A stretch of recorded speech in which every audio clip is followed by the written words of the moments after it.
నిజాలు తెలుసుకొని మాకు సపోర్ట్గా ఉండి ఈ చిత్రపురిని ఇంకొంచెం ముందంజ వేసి మళ్ళీ కట్టబోయే వాళ్ళ కార్మికులకి, నిజమైన కార్మికులకే ఇక మీద ఇస్తామండి. అంతకుముందు జరిగినాయండి, జరగాలని ఏదో పొరపాట్లు ఎవరు చేశారో ఏంటో అవి కాదండి.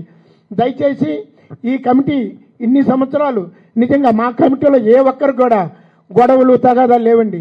హ్యాపీగా ఉన్న అందరం అన్నదమ్ముల్లాగా కలిసిమెలిసి కృషి చేశాము. మంచో చెడో అన్నిటికీ ముందున్నారు అనిల్ గారు మమ్మల్ని నమ్మి వారితో పాటు నడిపించినందుకు మరోసారి కృతజ్ఞత తెలుపుతూ సెలవు తీసుకుంటున్నాడు మీ అలహరి.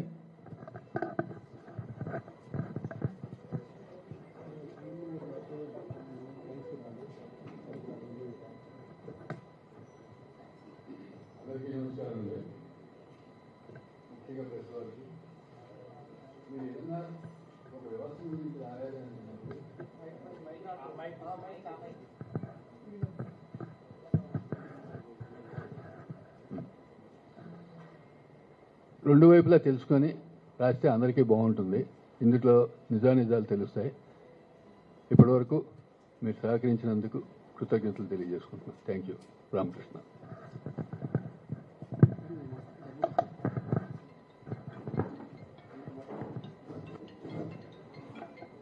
మీడియా మిత్రులందరికీ నమస్కారం. లాస్ట్ 2000 డిసెంబర్ 10 తారీఖు మా ఎలక్షన్ జరిగి మేము గెలవడం జరిగింది. మళ్ళీ ఇలా 2025 ఈరోజుకి 5 సంవత్సరాలు కంప్లీట్ చేసుకున్నాం.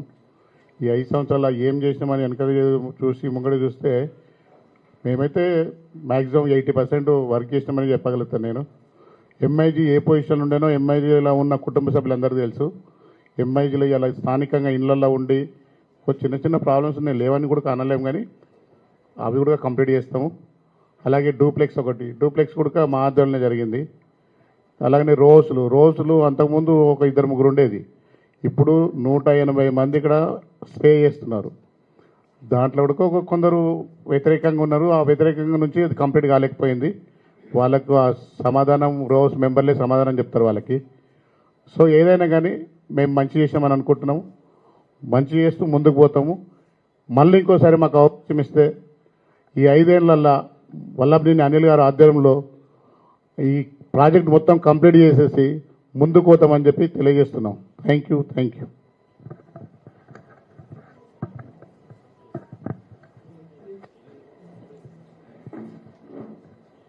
ఇక్కడికి విచ్చేసిన ప్రతి ఒక్కరికి పేరు పేరున నమస్కారాలు, అలాగే ధన్యవాదాలు కూడా. ఈ రోజుకి మేము 5 సంవత్సరాలు కంప్లీట్ చేసాం. అది దిగ్విజయంగానే నేను నమ్ముతున్నాను. ఎందుకంటే లాస్ట్ టైం 2020 డిసెంబర్లో మేము గెలిచి ఈ సీట్లో కూర్చునేటప్పుడు మనస్సాక్షికి, నేను నమ్ముకున్న దైవానికి, నన్ను ఓట్లేసి గెలిపించిన జనాలు అందరికీ సాక్షిగా నేను ప్రమాణం చేసి ఈ సీట్లో కూర్చున్నాను. ఈ 5 సంవత్సరాలు ఏ తప్పులు చేయకుండా ముందుకు సాగాం. అంటే ఒక ఎజెండా, ఒక ప్రణాళిక మీద వచ్చి కూర్చున్నాం కాబట్టి అలాగే చేసాం. ఈ 5 సంవత్సరాలు నా మనస్సాక్షి కట్టుబడే నేను పనిచేశానని నేను గర్వంగా చెప్పుకుంటున్నాను. మేము ఇక్కడ ఉన్న ఒక ప్రోటోకాల్ అంటే ఒక ప్రెసిడెంట్గా, ఒక సెక్రటరీ, ఒక ట్రెజరర్ని మేము అందరినీ కలుపుకుంటూ వాళ్ళు అది సరే అనుకుంటూ ముందుకు సాగాము. కాబట్టి ఈ అవకాశం ఇచ్చిన మీ అందరికీ కృతజ్ఞతలు మరొక్కసారి తెలుపుకుంటూ ముగిస్తున్నాను. Thank you.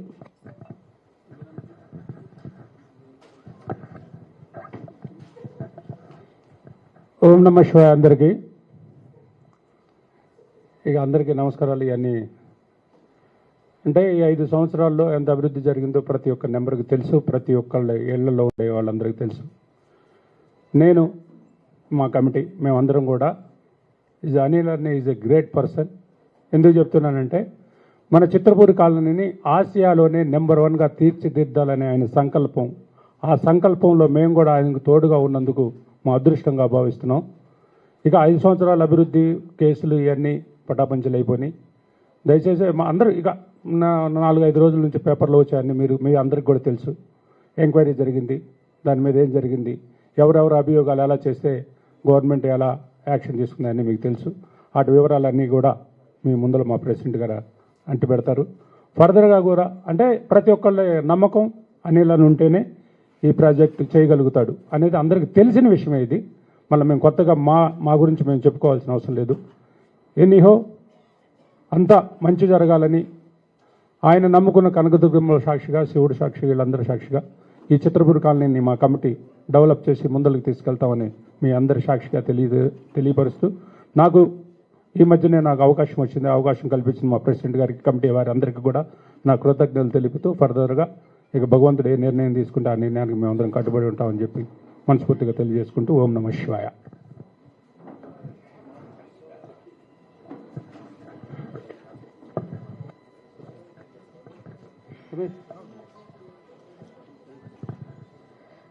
మీడియా మిత్రులందరికీ నమస్కారం అండి. మేము ఈ 5 సంవత్సరాలు గెలిచి ఎవరు ఏది అనుకున్నా సరే మేమైతే చాలా పనులు చేసాము. ఎంఐజీలో అసలు ఎవరు రాని పరిస్థితులు, అక్కడ కరెంటు లేదు, ఏం లేదు. దానికి అంత చక్కగా ఈరోజు అందరూ జనాలు వచ్చి అక్కడ వచ్చేటట్టుగా కష్టపడి మేము పని చేసాము. ఇంకా కొంచెం పని ఉంది, ఆ పని కూడా మా ప్రెసిడెంట్ గారి ఆధ్వర్యంలో మేము చేస్తాము.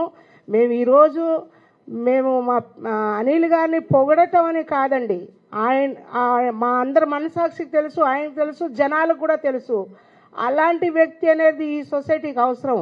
ఆయన ఎంత కష్టపడి ఎంతమంది ఎన్ని రాళ్ళు వేసినా కూడా ఎంత ఓపికతో ముందు వెళ్తున్నాడు. ఎంత ఇచ్చేసినా శత్రువులందరూ ఎవరండి 2 సార్లు జైలుకి పంపించటము, జైలుకి వెళ్ళి ఆయన వచ్చి కూడా ఆయన ఫ్యామిలీలో ఆయన ఇంత కష్టపడి ఈ సొసైటీ గురించి ఇంత ఇచ్చేస్తున్నాడు. ఆయనకు నిజంగా చేతులెత్తి దండం పెట్టాలి. మాకంటే చిన్నోడు, మేము దండం పెట్టకూడదు. ఆ తల్లి కనకదుర్గమ్మ తల్లి ఆయనకు చల్లగా చూడాలి. ఆయన మంచి మనిషి కాబట్టి మేము ఈ 5 సంవత్సరాలు పూర్తి చేశాము. ఇంకా మాకు అవకాశం జనాలందరూ ఇస్తారు. ఇంకా ఈ 5 సంవత్సరాలు కూడా మేము ఉండి మేము ఈ పనులన్నీ చేయాలని మేము మనస్ఫూర్తిగా కోరుకుంటామండి. Thank you.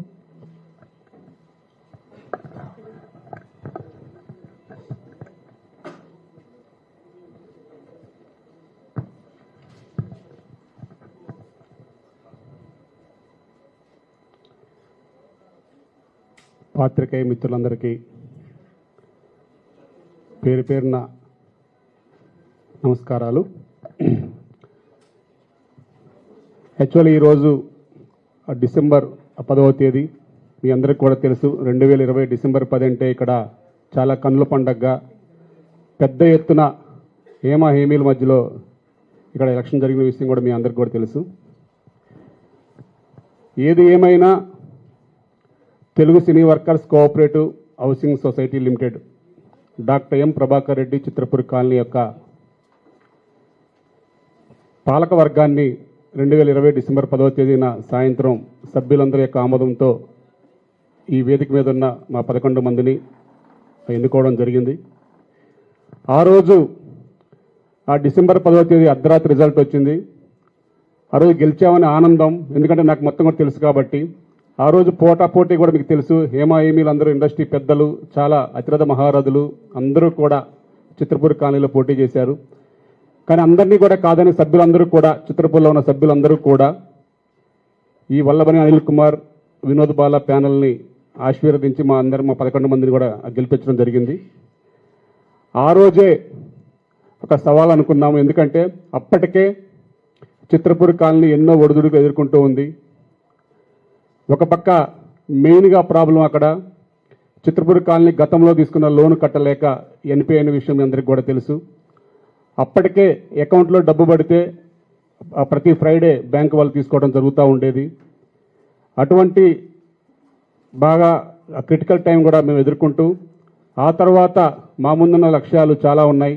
ఇటు ఎంఐజీ గత కొంతకాలంగా ఎంతో అభివృద్ధి జరగక అసలు ఎంఐజీ కంప్లీట్ అవుతుందా లేదా అనేది ముఖ్యంగా ఎంఐజీ సభ్యులు 1176 మంది సభ్యులు కూడా కమిటీగా ఏర్పడి ఉద్యమాలు కూడా చేసిన విషయం కూడా మీ అందరికీ కూడా తెలుసు. తర్వాత డూప్లెక్స్, రో హౌస్, ఇంకా మిగతా అదర్ డెవలప్మెంట్ విషయాలు కూడా చాలా ఉన్నాయి. అంతిమంగా ఆ రోజు ఒకటే ఛాలెంజ్గా తీసుకున్నాం. ఏది ఏమైనా డే 1 నుంచి కూడా మాకు తెలుసు కాబట్టి ఇది మనమే అభివృద్ధి చేయగలము, మనమే దీనికి న్యాయం చేయాలనే ఒక సంకల్పంతో, ఒక పట్టుదలతో ఆ రోజు ఎలక్షన్లో గెలవడం జరిగింది. వారి సభ్యులు ఏదైతే నమ్మకాన్ని ఉంచారో ఆ నమ్మకం ప్రకారం పనిచేద్దామని డే 1 నుంచే సామర్థ్యంతో పనిచేసుకుంటా ముందుకెళ్ళాం.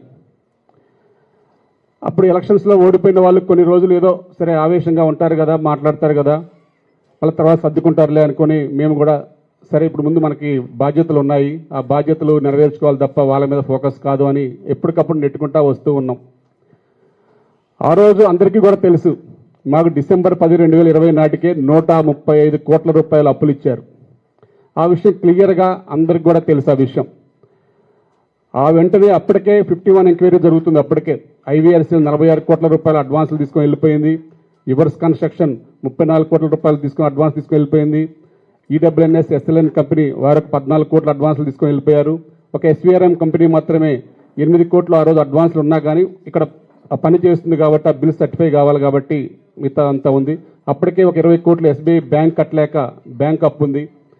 అవన్నీ కూడా క్లియర్గా అందరికీ పేపర్ పరంగా ఆ రోజు ఎంక్వైరీ రిపోర్టే వచ్చింది. 111 కోట్లు సొసైటీ అడ్వాన్సులు ఇచ్చారు కాంట్రాక్టర్స్కి, అవన్నీ తీర్చలేకపోయారు అని.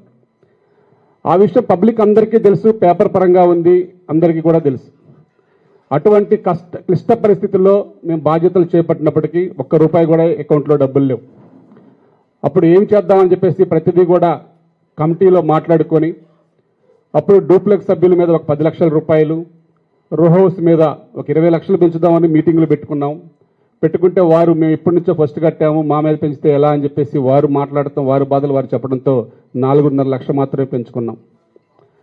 అప్పటికే ఒక పక్క ఇవన్నీ జరుగుతూ ఉన్నాయి, ఒక పక్క SBI బ్యాంకు వాళ్ళు పేపర్ ఆక్షన్లు, నోటీసులు, NPలు, పబ్లిక్ ఆక్షన్ వేస్తామని, అది మీ అందరికీ కూడా తెలుసు.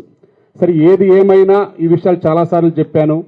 ఏదేమైనా అప్పటికి మెయిన్గా అసలు సొసైటీ మన డాక్యుమెంట్, మన ల్యాండ్ మంది అంటేనే తర్వాత ఏమైనా చేయగలం, పనులు కానీ లేకపోతే ఇంకో చేసిన దానికి కానీ ఒక విజన్ ఉంటుంది. అసలు మెయిన్ బ్యాంక్ అప్ ఎలా తీర్చాలి అనే ఉద్దేశంతో చాలా ప్రయత్నాలు చేశాం. చాలా తెలియక మేము అప్పటికి మాకు కొత్త కాబట్టి బ్యాంకులు అనేవి మాకు తెలియదు కాబట్టి చాలామంది ఫైనాన్షియల్ దగ్గరికి వెళ్ళాం, ఫైనాన్స్ ఇప్పిస్తారంటే మోసపోయాం. చాలా జరిగాయి. ఒక 6 నెలలు ఇట్లాగే వాళ్ళు ఇప్పిస్తామంటే వాళ్ళ దగ్గరికి వెళ్ళాం, వీళ్ళు ఇప్పిస్తామంటే వాళ్ళ దగ్గరికి వెళ్ళి ఎలా అయినా సరే అప్పు తీర్చాలి అనే ఉద్దేశంతో ప్రయత్నాలు చేశాం. అప్పటికి అందరికీ తెలుసు. ఇక లాస్ట్కి ఒక NP అయిన సొసైటీకి ఏ బ్యాంకు ఎవరు, RBI అప్రూవల్ ఎవరు అన్నప్పుడు మళ్ళా మన సొసైటీకి ఎలా తీసుకోవాలనే ఉద్దేశంతో జల్లబాడీ పెట్టాం. ఆ రోజు ఇప్పుడు ఎవరైతే వ్యతిరేకిస్తున్న సభ్యులందరూ కూడా సొసైటీ అప్పు తీర్చడానికి అందరూ లేదు మన సొసైటీ బాగుంటేనే అందరం బాగుంటాం, ముందు అప్పు తీసుకోండి అంటే జల్లబాడీలో క్లారిటీగా క్లియర్గా చెప్పాం. మనకి ఒక ఫైనాన్స్ తీసుకోవాలి, మన ఫైనాన్స్ తీసుకోమంటే తీసుకుంటాము అంటే ముందు అర్జెంటుగా తీసుకోండి అంటే అప్పుడు కూడా పెద్దలందరూ ఎంతో సహకారం చేశారు. మేము ల్యాండ్ పెడతాము, మాది అన్న తీసుకోండి చేయండి అని. ఆ తర్వాత కూడా మళ్ళా మేము చదలవాడ శ్రీనివాస్ గారి దగ్గరికి, అసలు మాకు చదలవాడ శ్రీనివాస్ గారు అనే సభ్యులు కానీ వ్యక్తి కానీ నాకైతే తెలియదండి. అసలు మనకు ఇప్పుడు కరోనా టైంలో మనందరికి కూడా మీడియా వారికి కానీ మన సినిమా వారి అందరికీ కూడా సారు బాగా హెల్ప్ చేశారు. ఆ హెల్ప్ చేసిన విధానానికి ఫెడరేషన్ తరపున, మా యూనియన్ తరపున ఆ కృతజ్ఞతలు చెబుదామని చెప్పేసి కొన్ని లలిత్ గారు కానీ స్వామిగౌడ్ గారు మేము అందరం కలిసి వెళ్ళడం జరిగింది. అప్పుడు ఆయన ఈ మీడియాలో చూసేది, జల్లబడిలో చూసేది, అన్నీ కూడా చూసేది. ఏంటి మీ ప్రాబ్లం అంటే ఇట్లా అని చెప్పాము. వారు స్వచ్ఛందంగా అర్థం చేసుకొని సరే నాకు ఒక బ్యాంక్ ఉంది, ఆ ఇండియన్ బ్యాంకు, ఆ బ్యాంక్కి వెళ్ళండి, నా SBI బ్యాంక్ MD శ్రీనివాసరెడ్డి గారిని ఇప్పుడు ప్రజెంట్ చైర్మన్ SBI ఇండియాకి, ఆయన దగ్గరికి వెళ్తే అప్పుడు ఆయన చెప్పారు, మీరు ఏమైనా సరే అర్జెంటుగా ముందు మీ అన్ని ఆపేసి ముందు ఎక్కడైనా అప్పు తెచ్చుకొనైనా సరే, మీ సినిమా ఫైనాన్స్ తీసుకొనైనా సరే ముందు ఆ డాక్యుమెంట్ బయటకు తీసుకోండి, లేకపోతే మీరు ఆల్రెడీ మెంబర్స్కి ఒక 72 కోట్లు కట్టాలి, ఇవన్నీ ఉన్నాయి కాబట్టి అవన్నీ కూడా ముందు మీరు డాక్యుమెంట్ ముందు పెట్టుకుంటేనే బాగుంటుందని చెప్పారు. కాబట్టి ఆ రోజు జల్లబాడీ పెట్టి మరి చదలవాడ రాయేష్ గారి వద్ద మరి లోన్ తీసుకోవచ్చా అని అడిగితే సభ్యులందరూ కూడా తీసుకోండి అన్న తర్వాత వెంటనే చదలవాడ శ్రీనివాస్ గారి దగ్గరికి వెళ్తే వారు 1 టైం సెటిల్మెంట్ మాట్లాడుకోండి ఇంకా తగ్గిద్ది అంటే మళ్ళా 1 టైం సెటిల్మెంట్ కోసం ఎంతో ప్రయత్నాలు చేస్తే సింగిల్ సెటిల్మెంట్లో ఒక అమౌంట్ చెప్పారు. ఆ అమౌంట్ సార్కి నేను బాంబే నుంచి ఫోన్ చేశాను, సార్ ఇట్లా సింగిల్ సెటిల్మెంట్ ఒప్పుకున్నారు సార్ అంటే మళ్ళీ హైదరాబాద్ వచ్చేలోపు ఆయన బ్యాంక్ అకౌంట్ కొట్టారండి. సొసైటీని ఈరోజు మనం ఇక్కడ ఉన్నామంటే అసలు కారణం మొదటి వ్యక్తి చదలవాడ శ్రీనివాస్ గారు. అటువంటి వ్యక్తి గురించి ఇప్పుడు చాలా మాట్లాడుతున్నారు, అసలు యాక్ట్కి విరుద్ధంగా తీసుకున్నారు, ఇంకో రకంగా తీసుకున్నారని. ఆ రోజు ఇదే సిస్టమ్గా వెళ్దాం ఎంతో ప్రయత్నాలు చేసాం, 1 ఇయర్ చేసాం, మోసపోయాం కూడా. చాలామంది ఫైనాన్స్ ఇస్తానంటే లక్షల రూపాయలు ఖర్చులు పెట్టాం, లక్షల రూపాయలు తీసుకొని వెళ్ళిపోయారు. వారి మీద ఏమీ అనలేకపోయాం కూడా మేము. అయినా సరే ఆ రోజు అందరూ ఆమోదించాం. తర్వాత అన్నారు సరే తర్వాత దానికి మీకు కట్టుబడే ఉన్నాం, ఏదైనా కోఆపరేటివ్ రూల్స్ ప్రకారం తీసుకోవాలి కాబట్టి దానికి అనుబంధంగానే తీసుకున్నాం, దాని అనుబంధంగానే అప్పు తీర్చాం. ఇక ఆ తర్వాత కన్స్ట్రక్షన్ కాడికి వచ్చాం. కన్స్ట్రక్షన్ వచ్చినప్పుడు అందరికి కూడా తెలిసికొన్న సభ్యులందరికీ బయట మాట్లాడే వాళ్ళకి తెలియకపోవచ్చు కానీ ఇక్కడ పడే కష్టం కానీ నష్టం కానీ నేను ఒకటే చెప్పేది, ఈ కాలనీలో నివసిస్తున్న వాళ్ళు, ఈ కాలనీ సభ్యులకు మాత్రమే మేము గత 94 సంవత్సరం నుంచి ఈ రోజు దాకా పడుతున్న కష్టాలు కానీ నష్టాలు కానీ తెలుస్తాయి తప్ప బయట ఎక్కడో మాట్లాడే వారికి ఏమీ తెలియవు. పదే మీడియాల్లో ఒక 100 కోట్ల అవినీతి, 1000 కోట్ల అవినీతి, ఫస్ట్ 100 అన్నారు, తర్వాత 300 అన్నారు, తర్వాత 3000 కోట్లకు పోయింది అవినీతి. అసలు చిత్రపురి ఎంత 67 ఎకరాల ల్యాండ్. 67 ఎకరాల ల్యాండ్ కూడా అప్పుడు ప్రభుత్వం మనకి ఇచ్చినప్పుడు కోట్ల విజయభాస్కర్ రెడ్డి గారి సమక్షంలో ఇచ్చినప్పుడు మన ప్రభాకర్ రెడ్డి గారు ఆయన సహకారంతో ఆయన కృషితో వచ్చింది. అప్పుడు కూడా ల్యాండ్ ఎకరం 2 లక్షల నుంచి 2002 వరకు కూడా 24 లక్షల ఎకరం లెక్క అంతా మేము డబ్బులు ఇచ్చి కొనుక్కున్నామండి. అప్పుడు మార్కెట్ వాల్యూ కూడా లేదు. ఇక్కడ ఈ ఏరియాలో 1 లక్ష రూపాయలు ఉంటే మేము 2 లక్షలు పెట్టుకున్నాం. ప్రతిదీ సొసైటీ డబ్బుతో, సొసైటీ సభ్యుల డబ్బుతో కొన్నదే. ఇది కొన్ని రిజిస్ట్రేషన్ కూడా చేసుకోవడం జరిగింది భరద్వాజ్ గారు ఆధ్వర్యంలో. ఇట్లా ప్రతిదీ కూడా సొసైటీకి ఎంతమంది కష్టాలు పడుతూ, నష్టాలు పడుతూ, వాళ్ళంతా బాధలు పడుతూ, అభియోగాలు పడుతూ సొసైటీ నెట్టుకుంటా వచ్చారు. ఎందుకంటే మన సినిమా సభ్యులు కార్మికులు, వారి దగ్గర కొందరు ఉంటారు ఉన్నత స్థాయి వాళ్ళు, కొందరు అసలు ఉన్నత స్థాయి లేని వాళ్ళకి సొసైటీ గ్యారంటీ ఇచ్చి లోన్లు ఇప్పించినప్పుడు సొసైటీ మొత్తం కూడా వాళ్ళకి ఇల్లు హ్యాండ్ ఓవర్ చేసింది. సరే, ఐవీఆర్సీలు ఉన్నంత కాలం బాగుందండి. 2014 వరకు సొసైటీ ప్రశాంతంగా జరిగింది, అంతా హ్యాపీగానే ఉంది.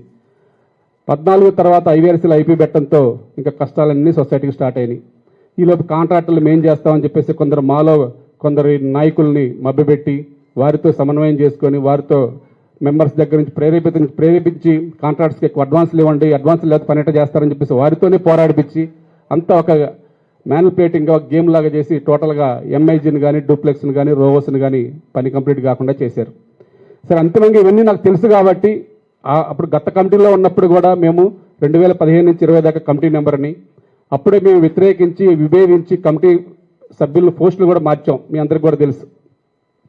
ఈరోజు మాట్లాడే వాళ్ళందరూ అప్పుడు వాళ్ళ టీమే. సరే, మన ఎలక్షన్స్లో కూడా వాళ్ళ టీంతోనే పోటీ చేశారు. సరే, ఓటమి గెలుపనేది ఎవరికైనా సహజం, ఎవరైనా సరే సహకరిస్తారు. ఆ తర్వాత ఇక ఆ రోజు ఎన్నో సమస్యలతో ఒక సమస్య కాదు, ఆ రోజుకి డే 1 నుంచి 2020 డిసెంబర్ 10 నుంచి ఈ రోజు దాకా సమస్యలతోనే సొసైటీ నెట్టుకుంటా సామర్థ్యంగా నెట్టుకుంటూ వచ్చాం తప్ప నాకెందుకులే అని చెప్పేసి ఆ రోజు కూడా మీ కమిటీ పక్కన పడేస్తే ఈరోజు అసలు ఈ చిత్రపూర్ ఎలా ఉండదు ఒకసారి మీ ఊహలకు కూడా అది దొరకదు. ఎందుకంటే ఇక్కడ 24 గంటలకు కూడా మంజీరా వాటర్ అండి. ఎందుకంటే ప్రాక్టికల్గా అంటే ఒకళ్ళ మీద ఒకళ్ళు విభేదాలు, ఒకళ్ళేదో వాళ్ళ గొప్ప వాళ్ళు చెప్తున్నారని కాకుండా ప్రాక్టికల్గా ఒకళ్ళొకరు డిస్కషన్ చేస్తే కనుక అన్ని విషయాలు క్లుప్తంగా అర్థమవుతాయి. ఇక్కడ 24 గంటలు మంజీరా వాటర్ అండి, ఎక్కడా కూడా ఉంటుంది మీకు చుట్టుపక్కల. మేము డే 1 నుంచి ₹1 కోట్ల డబ్బు కట్టుకొని ఇక్కడ ఎందుకంటే 100 బోర్లు వేసాం. ఓన్లీ వర్షాకాలం మాత్రం ఏదో వస్తాయి, తర్వాత ఇంకా ఏమీ ఉండవు. అయినా సరే ఈ 5 సంవత్సరాల్లో ఒక్క రోజు కూడా వాటర్ ప్రాబ్లం లేకుండా ఒక సమర్థవంతంగా ప్రభుత్వ అధికారులతో వారితో అందరితో మాట్లాడుకుంటా ఇక్కడ కాలనీ అండి, ఇటు సినిమా వాళ్ళు పొద్దున్న 4 వెళ్తారు, రాత్రి 12 వస్తారని చెప్పేసి మన సమస్యలు వివరిస్తూ వారు అడిగిన ఏదైతే డీడీలన్నీ కట్టుకుంటూ ఎప్పటికప్పుడు ఒక ప్రశాంత వాతావరణంలో కాలనీలు పెట్టాం. ఆ తర్వాత ఇక మేము ఎస్బీఐ బ్యాంక్ అప్పు తీర్చాము. ఇక ప్రాజెక్ట్ కంప్లీట్ చేయాలనే ఉద్దేశంతో శరవేగంగా ఆ మెంబర్ల దగ్గర నుంచి వచ్చిన డబ్బులు కానీ ఏదన్నా సరే వచ్చినట్టుగా ఎంఐజీ కంప్లీట్ చేయాలనే లక్ష్యంతో మీరు చూశారు 2023 జనవరిన మేము ఎంఐజీలు గ్రాండ్ ఓపెనింగ్గా చిరంజీవి గారి చేతుల మీదుగా 1176 కుటుంబాలు నివాస యోగ్యంగా ఉండే విధంగా ఒక పవర్ తీసుకొచ్చి ఒక డ్రైనేజ్ వ్యవస్థని, ఒక లిఫ్ట్ వ్యవస్థను అన్ని ఏర్పాటు చేసి గ్రాండ్గా ఓపెన్ చేసి వారికి హ్యాండ్ ఓవర్ చేశాం. అప్పుడే డూప్లెక్స్ కానీ అంతా కూడా హ్యాండ్ ఓవర్ చేశాం. అప్పుడు దాకా ఈ సొసైటీకి ఎన్విరాన్మెంటల్ పర్మిషన్ లేదు, ఒక పవర్ లేదు, ఒక సబ్స్టేషన్స్ లేవు, ఏమీ లేవు. ఇక్కడ అన్నీ కూడా మేము కమిటీ వచ్చిన తర్వాత అన్నీ కూడా ఏర్పాటు చేసుకుంటూ వచ్చాం. అప్పటికే మీకు అప్పున్న విషయం కూడా తెలుసు, 135 కోట్ల అప్పు ఉంది. ఇప్పుడు నేనేం చేయాలి? వర్క్ అందరి మీద భారం వేసుకునే చేయాలి తప్ప మేము వేరే ఎక్కడి నుంచి ఎక్కడ తేలేం కదా. ఎంఐజీ సభ్యులు అంటారా, వారు ఎప్పుడో 19,25,000 ఫ్లాట్ కట్టి వారు ఎదురు చూస్తున్నారు కాబట్టి వారి మీద ₹1 పెంచకూడదు అని మిగతా డూప్లెక్స్ మీద, రోవర్స్ మీద పెంచి ప్రాజెక్ట్ అంతా కంప్లీట్ చేశాం.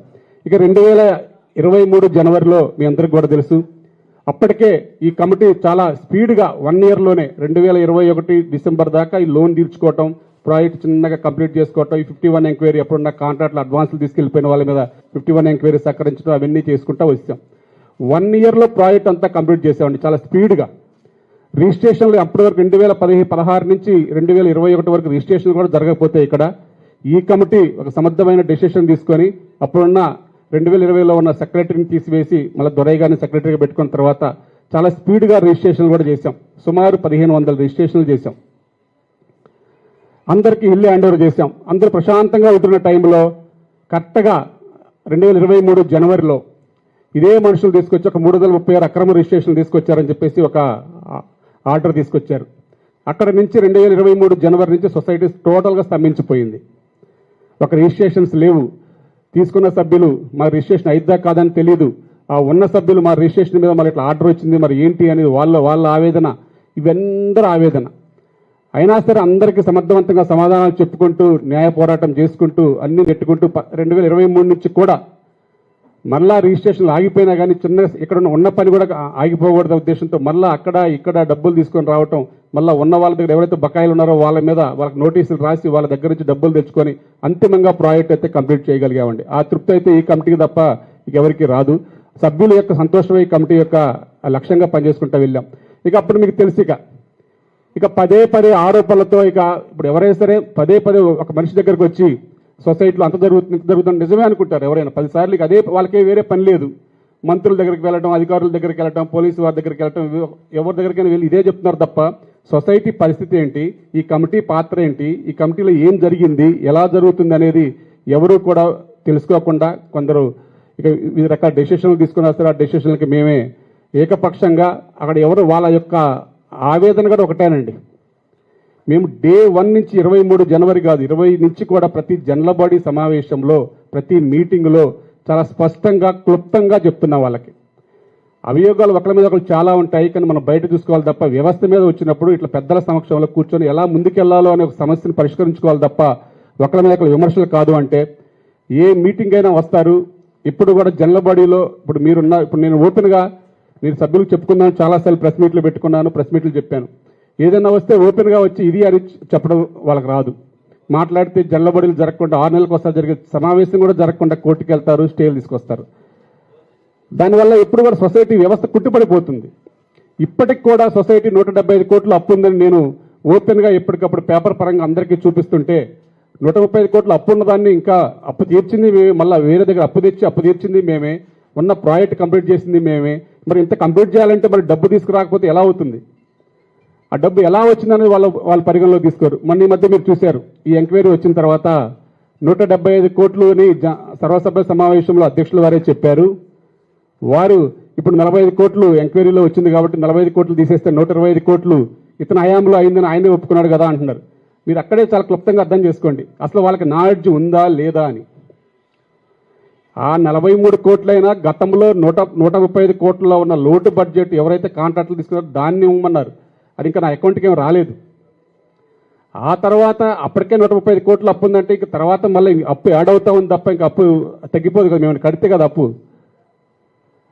అది కూడా లేకుండా సభ్యులకి మీకు కూడా ఒక క్లారిటీ రావాలి కాబట్టి 175 కోట్లు అప్పు ఎలా ఉందని కూడా మీరు కూడా చెప్పాలంటే రేపు మీకు కూడా తెలియాలి కాబట్టి ఓపెన్గా చెప్తున్నా. ప్రతిసారి మా సర్వసభ్య సమావేశంలో చెప్తున్నాం, ఎందుకంటే పేపర్ మారదు. ఇక్కడ అంతా కూడా క్యాష్ ట్రాన్సాక్షన్స్ ఉండవండి సొసైటీలో. ఒకటి బాగా గుర్తుంచుకోవాలి మీరు.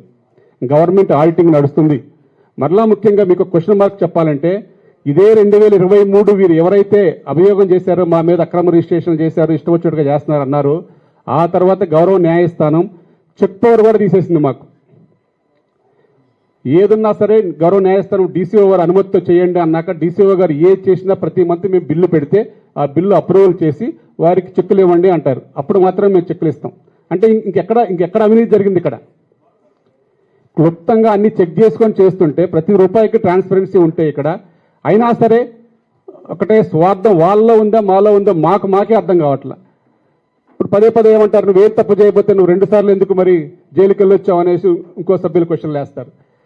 ఎందుకు వెళ్ళావో ప్రపంచానికి తెలుసు, సభ్యులకు తెలుసు, ఇక్కడున్న సభ్యులకు తెలుసు, నాతో పాటు ఉండే వాళ్ళకి తెలుసు, బయట వాళ్ళకి ఎవరికి తెలియాల్సిన అవసరం లేదు.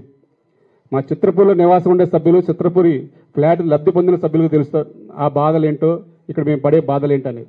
బయట వాళ్ళకి మేము ఎవరు ప్రతిసారి వాళ్ళ దగ్గరికి వెళ్ళి చెప్పుకోవాల్సిన అవసరం మాకు లేదు. మేము ఇప్పుడు కూడా సభ్యుల్ని నమ్ముకున్నాం, సభ్యుల సంక్షేమే కోరుకున్నాం కాబట్టి మేము ప్రతిదీ కూడా దానికి కట్టుబడి పనిచేస్తున్నాం. కాబట్టి నేను చెప్పేది ఒకటే, విమర్శలు అనేవి ఇప్పటికైనా మానుకోమంటున్నాం. పదే అభియోగాలు చేసే వాళ్ళకి కూడా మేము ఒకటే చెప్పాం, జనరల్ బాడీకి రండి, నిజంగా అభియోగం ఏమైనా ఉంటే విత్ పేపర్ ఎవిడెన్స్తో ఇవ్వండి అని చెప్తున్నాం. పేపర్ ఎవిడెన్స్తో ఇస్తే నిజంగా మా తప్పు ఏమన్నా ఉంటే మేము సరి చేసుకుంటామని చెప్పేసి 5 సంవత్సరాల నుంచి చెప్తూ 5 సంవత్సరం కూడా అయిపోయింది. ఇప్పుడు కూడా ఈ రోజు కూడా మా కమిటీ అయిపోయింది, రాత్రితో అయిపోయింది, డిసెంబర్ 9తో మా టైం అయిపోయింది. ఈరోజు ఎలక్షన్ జరగాలి. మేము ఎలక్షన్లు పెట్టమని 4 నెలల క్రితమే వెళ్ళాం. ఎందుకంటే మేము యాక్చువల్లీ ఇంకా 6 నెలలు కావాలని ఎక్స్టెన్షన్ తీసుకోవచ్చు. కానీ మాకు అవసరం లేదు, మేము ట్రాన్స్పరెంట్గా ఉంటాం, మా ఏదైతే మాకు వ్యతిరేకత ఉందని చెప్పేసి భావిస్తున్నారో మేము ప్రజలను తేల్చుకుంటాం అని చెప్పేసి మేము వారికి కూడా చెప్పాం. దాని ప్రకారం మేము ఎలక్షన్ పెట్టమని చెప్పేసి 4 months బ్యాక్ వెళ్ళాం. మళ్ళా వీళ్ళే మా సభ్యత్వం లేదు కాబట్టి ఎలక్షన్ పెట్టొద్దు అంటారు. వాళ్ళ సభ్యత్వం ఎందుకు తీసివేసాం అనేది జల్లబడికి తెలుసు, జల్లబడి సభ్యుల నిర్ణయం ఉంటుంది.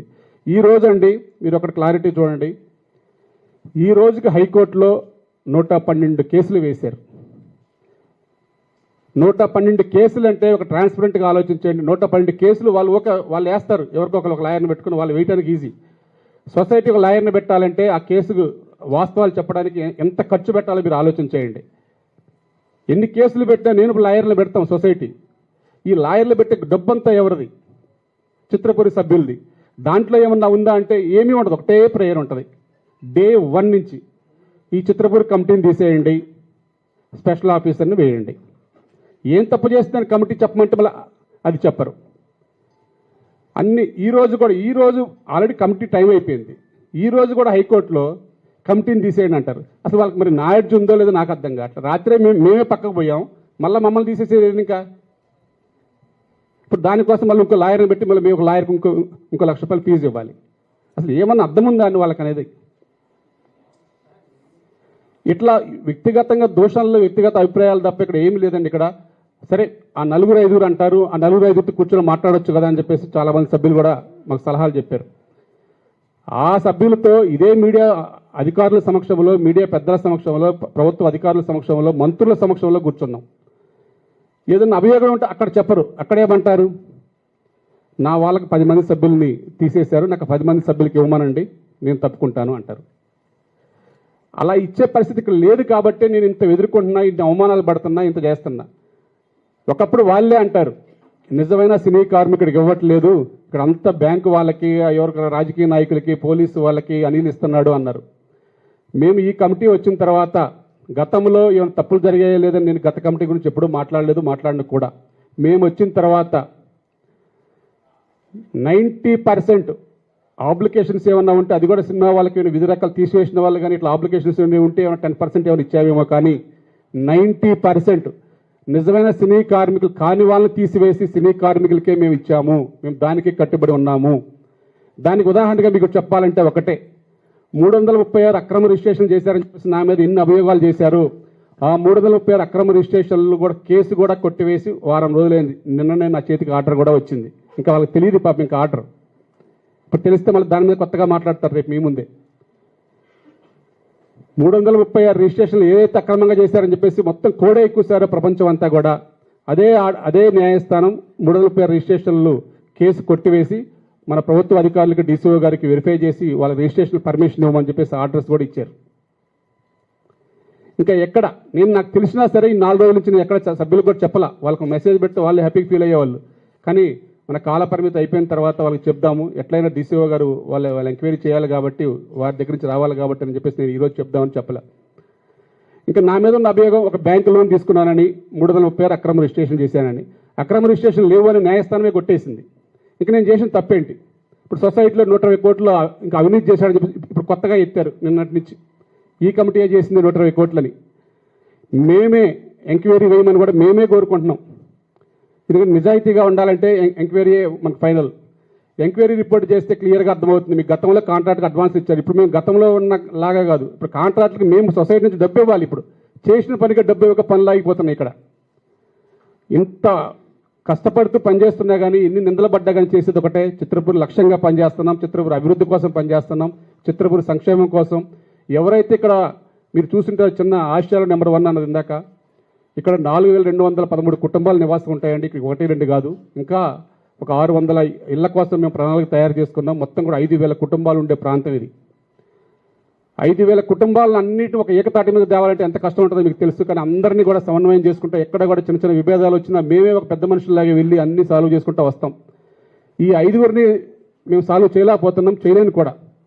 5గురిలో ఒక్కడైనా నిజాయితీ పరుడు ఉండా అంటే వ్యక్తిగతంగా తప్ప కాకుండా ఎవరన్నా సరే ఇగో ఇతనికి అన్యాయం జరిగింది, ఇతని కోసం పోరాడుతామని చెప్పి వాళ్ళని చెప్పానండి.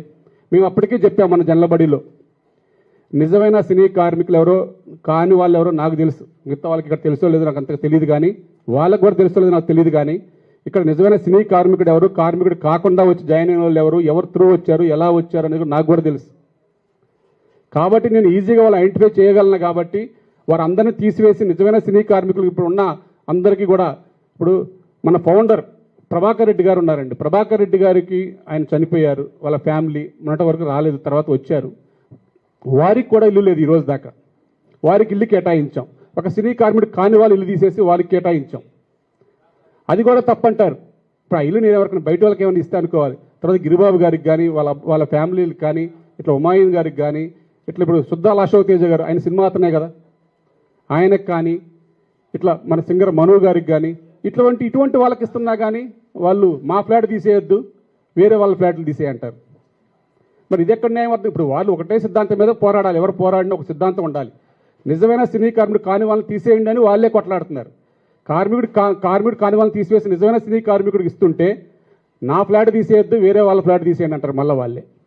మళ్ళీ అదే తీసివేసిన సభ్యులందరినీ కూడా ఏకం చేసుకొని ఈరోజు న్యాయస్థానాల చుట్టూ వాళ్ళ దగ్గర డబ్బులు వసూలు చేసుకొని చుట్టూ తిరుగుతూ ఉన్నారు. నేను అంతిమంగా ఒకటే చెప్పేది, 5 సంవత్సరాలు పోరాడారు.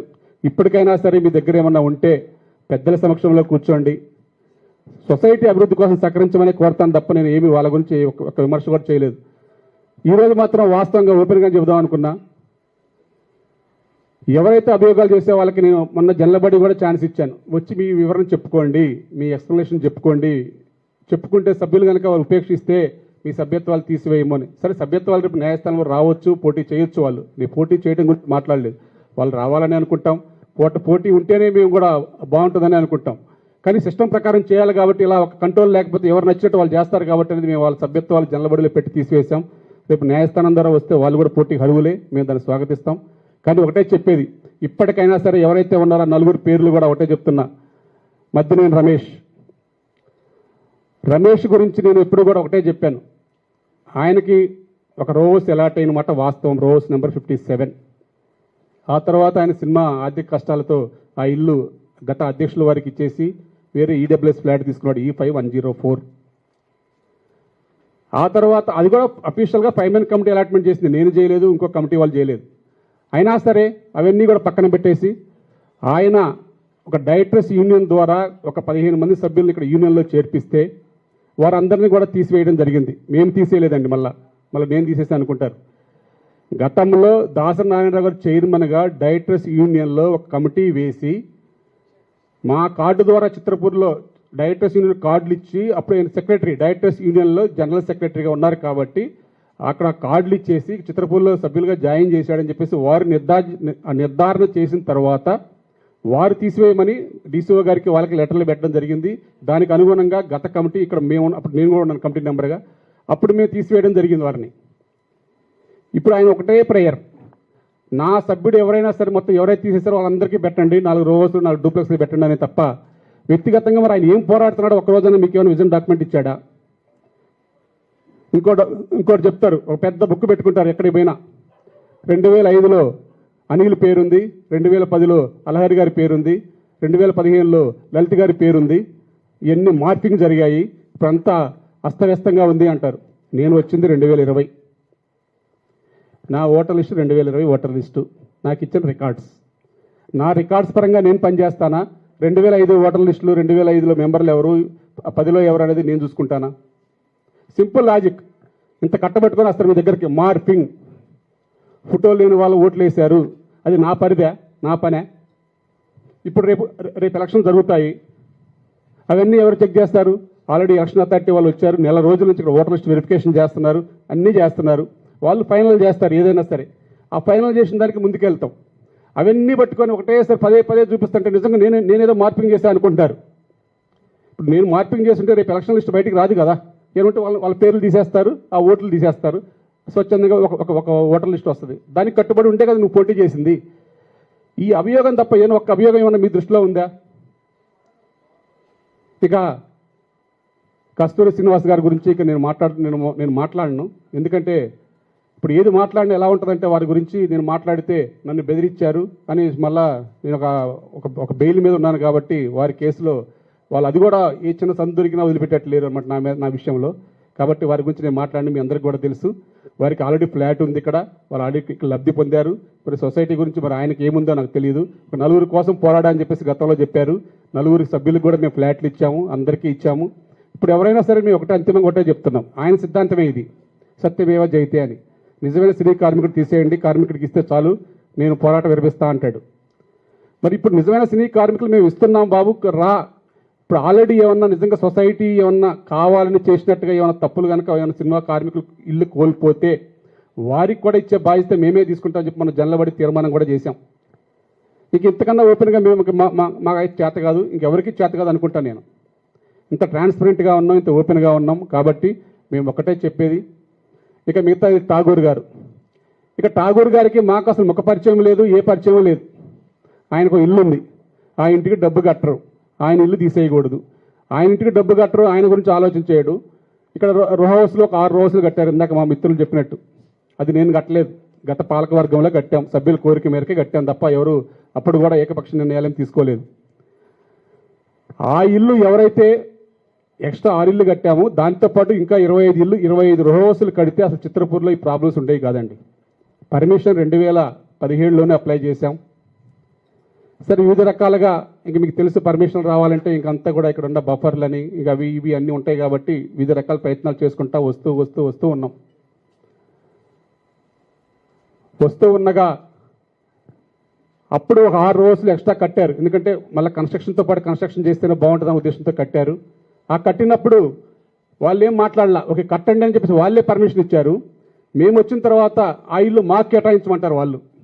ఆల్రెడీ ఆ కేటాయింపులు అయిపోయాయి, ఎక్స్ట్రా కట్టారు కాబట్టి మీరు కట్టండి, మళ్ళీ మా ఇంటి పక్కన కట్టొద్దు, మా ఇంటి పక్కన కడితే మేము ఊరుకోమని ఇంకో సభ్యులు.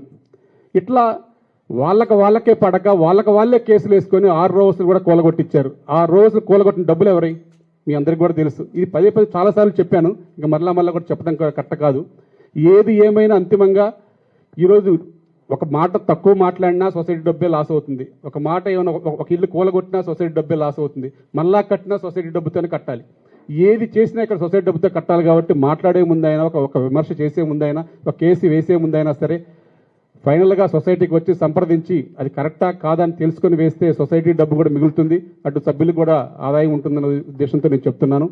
ఏది ఏమైనా ఒకటే ఫైనల్గా కోరేది, సభ్యులు విమర్శలు ప్రతి విమర్శలు అనేది పక్కన పెట్టుకోండి. ఇప్పుడు రేపైనా ఎలక్షన్స్ వస్తాయి, ఎలక్షన్స్లో మేమైతే చాలా ట్రాన్స్పరెంట్గా ఉన్నాం. మేము ఇప్పుడు దాకైతే సొసైటీకి చాలా నిర్భయంగా నిలబడి ఎవరిన్ని అన్నా సరే, ఎంత ఏడిపించినా సరే, మా ఫ్యామిలీని ఎన్ని దూషణలు ఆడినా సరే, నన్ను కాదు నా ఫ్యామిలీతో సహా వచ్చారు.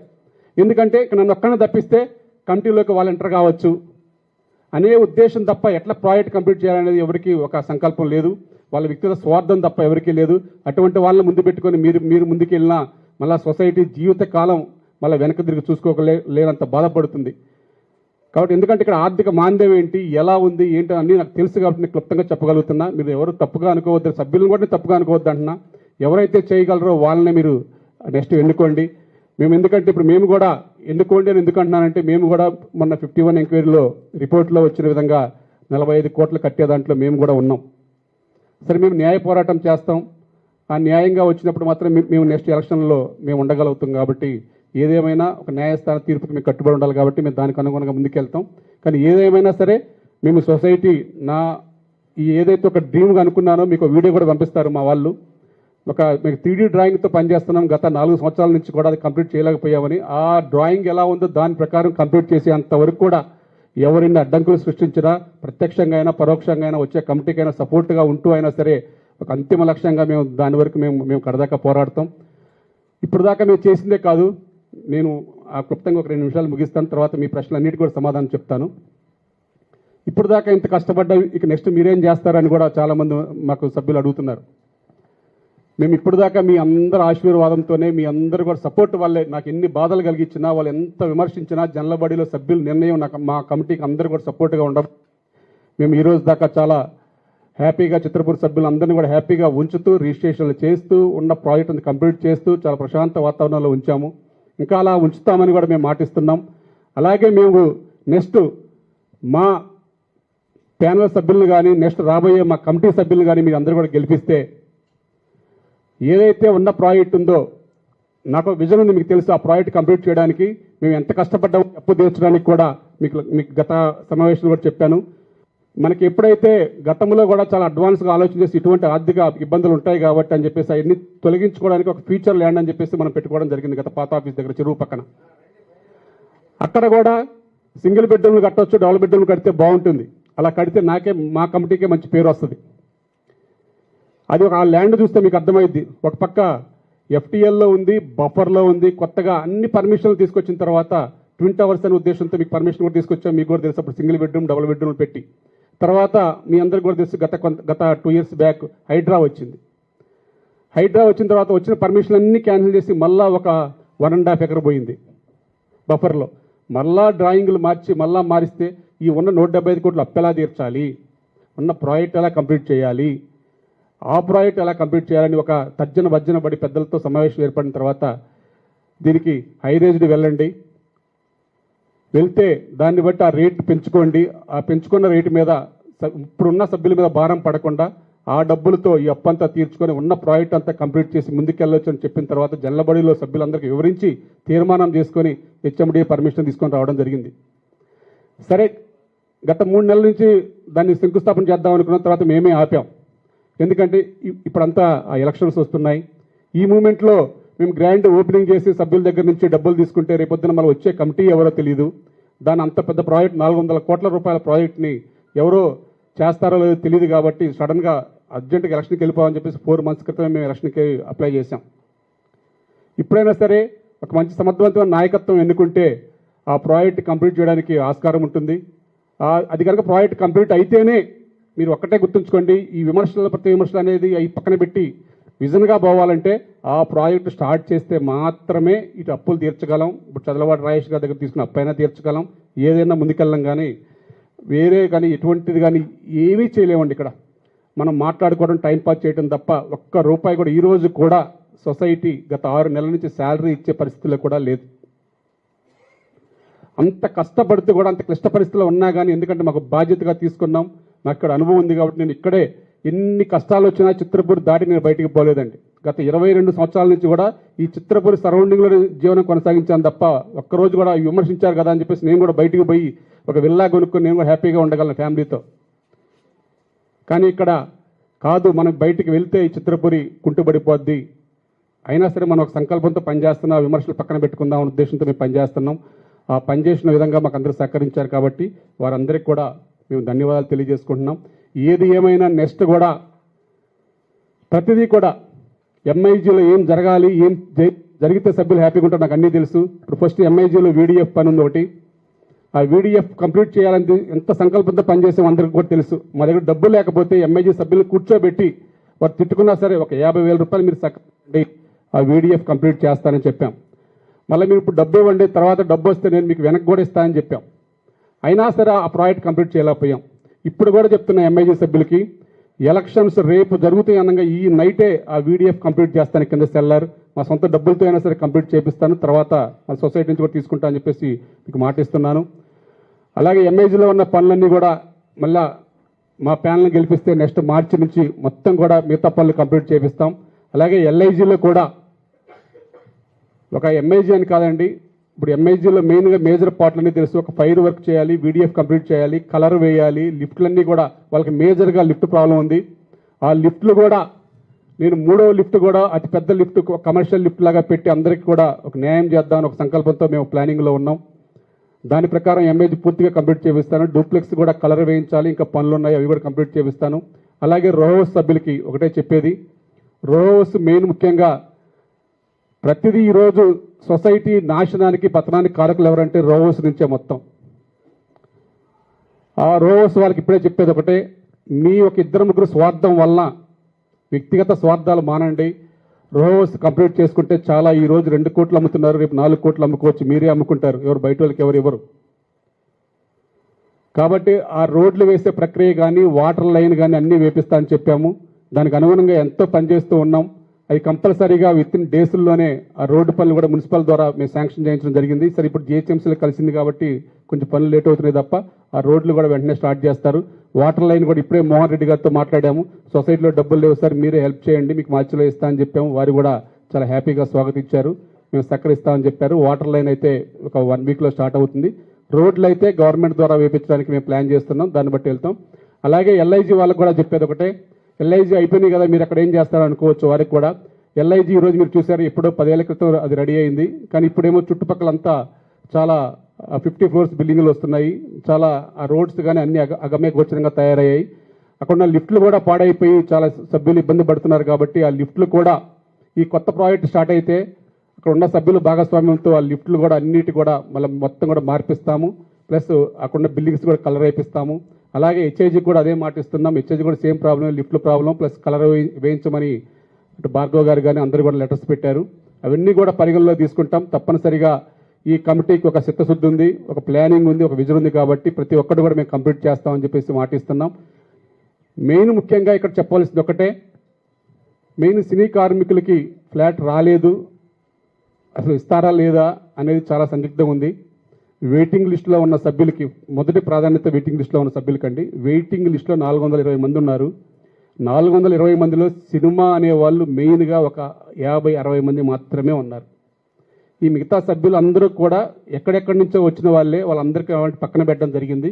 వారందరికీ కూడా వాళ్ళ డబ్బు వాళ్ళకి రిఫండ్ ఇస్తాం, కంపల్సరీగా రిఫండ్ ఇవ్వబడుతుంది. అంతేగాని ఫ్లాట్ వస్తేనే మాత్రం అపోహ పెట్టుకోవద్దు.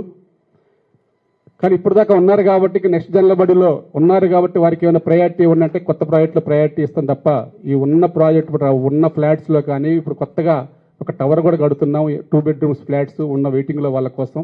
వాళ్ళకైతే ఈ కొత్త ప్రాజెక్ట్ రేట్ ఉండదు, ఇప్పుడైతే పాత రేటు ఉండదు, కొత్త రేటు ఉండదు. వాళ్ళకి వయో మీడియాగా కన్స్ట్రక్షన్ కాస్ట్ ఏది పడుతుందో వారి వరకు ఏదైతే బాగుంటుందో చూసుకొని ఆ రేట్ నిర్ణయిస్తామని చెప్పి జల్లబడిలో చెప్పాం.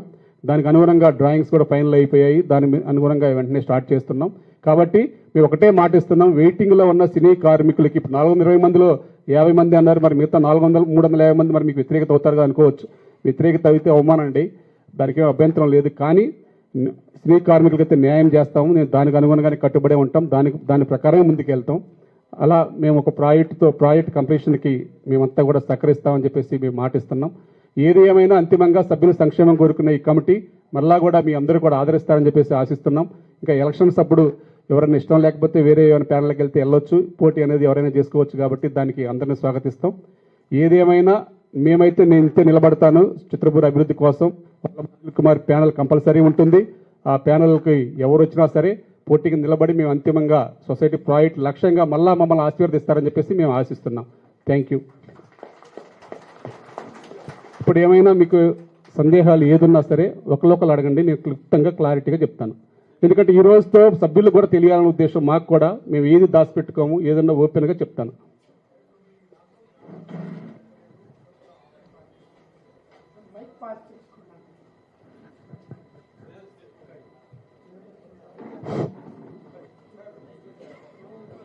మైక్ ఇవ్వండి. మైక్ ఏమి శ్రీధర్.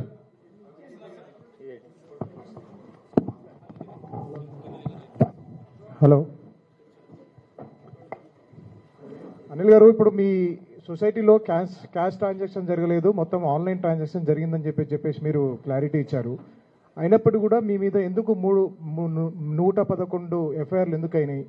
దాన్ని మీరు ఎందుకు ఇవన్నీ కూడా చూపించలేకపోతున్నారు? దాని తర్వాత మీరు ఎప్పుడైతే అధ్యక్షుడు అయినప్పటి నుంచి కూడా ఈ సొసైటీలో ఓన్లీ సినీ కార్మికులకే మీరు ఈ మన ఫ్లాట్స్ ఇచ్చారా? ఇందులో అదర్స్ ఎవరైనా ఉన్నారా? దాని మీద కూడా మీరు అదర్స్కి ఇచ్చారు, వాళ్ళకి అడ్డగోలిగా అమ్ముకున్నారు అనే ఆరోపణల గతం నుంచి మీకు ఉన్నది. అంటే దాని మీద మీరు ఎందుకు క్లారిటీ ఇవ్వలేకపోతున్నారు? మంచి క్వశ్చన్ సార్ ఇది. యాక్చువల్లీ మేము వచ్చిన తర్వాత నేను కొత్త సభ్యత్వాలు ఇచ్చింది ఓన్లీ 16 సభ్యత్వాలండి ఫ్లాట్స్ కొరకు. 16 సభ్యత్వాలు కూడా ఎందుకు ఇచ్చానంటే 2021లో ఫంక్షనింగ్ కూడా డబ్బులు లేకపోతే జనరల్ చెప్పాను క్లారిటీగా, ఒక 20 మంది సభ్యులను తీసుకుంటున్నాను, కొంచెం అర్జెంటుగా 2 కోట్ల రూపాయలు కావాలి అని పర్మిషన్ తీసుకొని నేను చేశాను. ఓన్లీ 16 మంది సభ్యులు మాత్రమే మేము ఈ కమిటీ వచ్చిన తర్వాత 21లో తీసుకున్నాను. ఇక కొత్త ప్రాజెక్టుకి వేరే వాళ్ళని తీసుకున్నాం, అది వేరే సబ్జెక్టు. అసలు దానికి ఇంకా ఏం స్టార్ట్ కాలేదు కాబట్టి దాని మీద లేదు. ఆ 16 మంది సభ్యులు తప్ప మరి ఎందుకు నా మీద అట్లా చదువుతున్నారో వాళ్ళకే అర్థం కావాలి. మిగతా సభ్యులంతా పాత సభ్యులే. క్లారిటీగా 111 ఎఫ్ఐఆర్లు అన్నారు.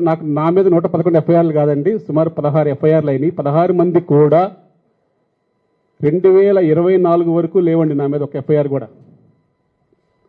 24 తర్వాత ప్రభుత్వ అధికారుల దగ్గరికి, కొందరి దగ్గరికి, ప్రభుత్వం మారిన తర్వాత, మొన్నటి వరకు అప్పుడు బీఆర్ఎస్ ఉండేది కాబట్టి, తర్వాత కాంగ్రెస్ ప్రభుత్వం వచ్చిన తర్వాత పదే వాళ్ళకి ఇంకా ఈ చిత్రపురి గురించి అవగాహన లేదు కాబట్టి పదే వెళ్ళడంతో అసలు ఏం జరుగుతుందో తెలియట్లేదని చెప్పేసి దీని మీద అసలు ఏంటి ఎంక్వైరీ చేయండి అని చెప్పడంతో వెంటనే ఈ 4-5 ఎవరైతే ఉన్నారో ఇక్కడ ఫ్లాట్ కోల్పోయిన సభ్యులు, నిజమైన సినీ కార్మికులు కాదు అని చెప్పిన సభ్యులు ఎవరైతే ఉన్నారో వారిని పెట్టుకొని వెళ్ళి పోలీస్ స్టేషన్లో కంప్లైంట్ ఇవ్వడం జరిగింది. మీరు చూడండి ఆ ఎఫ్ఐఆర్లు కూడా.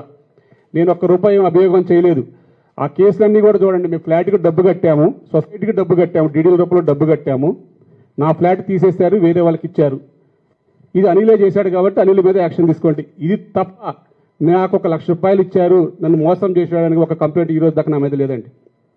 ఎందుకంటే సొసైటీలో మొత్తం డీడీలే ఉంటాయి, క్యాష్ ట్రాన్సాక్షన్ ఉండదు అసలు ఇక్కడ. ఆ కంప్లైంట్ పెట్టిన 16 కేసులు కూడా చెప్పానండి. 16 కేసుల్లో ఒక కాటరగట్టు రవితేజ గారు, ఒక సురేష్ గారు, ఒక శ్రావణ్ కుమార్, ఈ 3 సినిమా వాళ్ళు తప్ప మిగతా అంతా నాన్ నెంబర్స్. వాళ్ళు కూడా కేసు పెట్టి నాకు ఫ్లాట్ ఇవ్వమంటే నన్ను బెదిరిస్తే నేను ఫ్లాట్ ఇచ్చుకుంటా పోతే దానికి వాల్యూ ఏముంటుంది? 16 ఎఫ్ఐఆర్లు అయినాయి, ఈఓడబ్ల్యూలో కేసులు అయినాయి, ఈఓడబ్ల్యూ ఎఫ్ఐఆర్ అయినాయి, ఛార్జ్ షీట్ కూడా ఫైల్ చేశారు. సొసైటీలో ఏంటంటే మెయిన్ ముఖ్యంగా మీకు ఇందాక చెప్పాను 2014 నుంచి ప్రాబ్లమ్ స్టార్ట్ అయినాయి అని. రిఫండ్ అప్లై చేస్తే రిఫండ్ ఇవ్వడానికి కూడా డబ్బులు లేవు సొసైటీలో. ఈ రోజు రిఫండ్ ఇస్తే అసలు ప్రాబ్లమ్స్ ఉండవు. ఇప్పుడు మీరు ఇప్పుడు నా మీద అయిన ఎఫ్ఐఆర్లు అయిన సభ్యులకు కూడా గత 2016-17లో కూడా వాళ్ళు తీసివేసినప్పుడు కానీ మేము రిఫండ్ ఇచ్చుంటే ఈరోజు అసలు ఆ ప్రాబ్లం లేవు. ఇప్పుడు కూడా ఈ రోజు కూడా ప్రాబ్లమ్స్ ఉన్నాయండి సొసైటీలో. ఎందుకంటే మా డబ్బు మాకు కూడా ఇవ్వట్లేదని కూడా కోర్టుకెళ్ళే వాళ్ళు ఉన్నారు. ఇప్పుడు వారికి కూడా వాళ్ళ డబ్బు వాళ్ళకి ఇచ్చే పరిస్థితి కూడా సొసైటీలో లేదు. అంటే మీరు అర్థం చేసుకోండి ఇక్కడ ఏం జరుగుతుందని. అంత క్లిష్ట పరిస్థితి ఉంది ఇక్కడ. ఇక ఫ్లాట్ రాని వాళ్ళు అంటారా? ఇప్పుడు ఇందాకే చెప్పాను, ఇదే శ్రావణ్ కుమార్ గారికి కానీ, ఇదే కాటగట్టు రవితేజ గారికి కానీ, ఇదే సురేష్ గారికి కానీ మీరు నిజంగా కనుక సొసైటీకి ఇన్ టైంలో డబ్బు కట్టినా కూడా మీ ఫ్లాట్ కనుక తీసివేశారంటే మాత్రం మీ ఫ్లాట్ కేటాయిస్తామని మనం జల్లబడి సాక్షిగా చెప్పాం. ఇప్పుడు మీడియా పరంగా కూడా చెప్తున్నాం. నిజమైన సినీ కార్మికులకు అన్యాయం జరగదండి. ఇతను డేస్లోనే అయిపోద్ది. వారికి ఒక హ్యాపీగా వాళ్ళని పిలిచి మరీ వాళ్ళతో మాట్లాడతాం. కానీ సభ్యులు కాని వాళ్ళకి మాత్రం ఎంత బెదిరించినా సరే వాళ్ళు ఇప్పుడు కూడా బెదిరింపుల్లోనే ఉన్నారు. ఇంకా ఆ బెదిరింపులు మానుకోవాలని కోరుతున్నాం. ఏదైనా ఉంటే చిత్రపూర్ ఇప్పుడు కమిటీ ఉంది. ఇప్పుడు నేను కూడా ఇవ్వడం లేదండి. ఇప్పుడు బాగా గుర్తుంచుకోవాల్సింది ఏంటంటే రేపు ఇప్పుడున్న కమిటీ ఇక్కడ ఈ కమిటీ ఎవరు కూడా 2023 నుంచి ఎవరికి అలాట్మెంట్ చేసే అధికారం లేదని మీకు ఇందాకే చెప్పాను. ఇప్పుడు ఏదున్నా ఫైమన్ కమిటీ ఏర్పాటు చేశారు. ఆ కమిటీ దృష్టికి తీసుకెళ్ళాలి. వాళ్ళు వెరిఫై చేస్తున్నారు నిజమైన సినీ కార్మికుడు కాదా అని. వారు రిజిస్ట్రేషన్ చేయమంటే మేము పోయి రిజిస్ట్రేషన్ ఆఫీస్కి పోయి డైరెక్ట్గా రిజిస్ట్రేషన్ చేయడం తప్ప ఈ కమిటీ పాత్ర ఏదీ లేదు. అయినా సరే అభియోగాలు మోపుతూనే ఉంటున్నారు. కానీ వాస్తవం ఎవరికి అర్థం కావట్లేదు. ఇక్కడ దయచేసి దీన్ని గమనించగలరని చెప్పేసి పదే కోరుతున్నాం. సరే, మళ్ళీ మీరు పోటీ చేస్తా అని చెప్పేసి అంటున్నారు. సొసైటీ ఫామ్ అయిపోయిన తర్వాత మీరు గెలిచినప్పటి నుంచి కూడా మీ మీద అభియోగాలు ఉన్నాయి, దాని తర్వాత ఆరోపణలు ఉన్నాయి, మీ మీద ఎఫ్ఐఆర్ చేశారు, మీరు జైలుకి వెళ్ళారు. అయినా కూడా మీ సొసైటీ మీద మీకు అంత ప్రేమ ఎందుకు? మీ ఫ్యామిలీ అంటే మీ ఒక్క మీద ఆరోపణ చేయకుండా మీ ఫ్యామిలీని కూడా అందులో ఆరోపణలు చేశారు, మీ ఫ్యామిలీ కూడా అంత దూర్చారు. అయినప్పటికీ కూడా సొసైటీని ఎందుకు మీరు పట్టుకొని పాగలరు? ఎందుకు మళ్ళీ పోటీ చేయాలని చెప్పేసి అనుకుంటారు ఒకటి.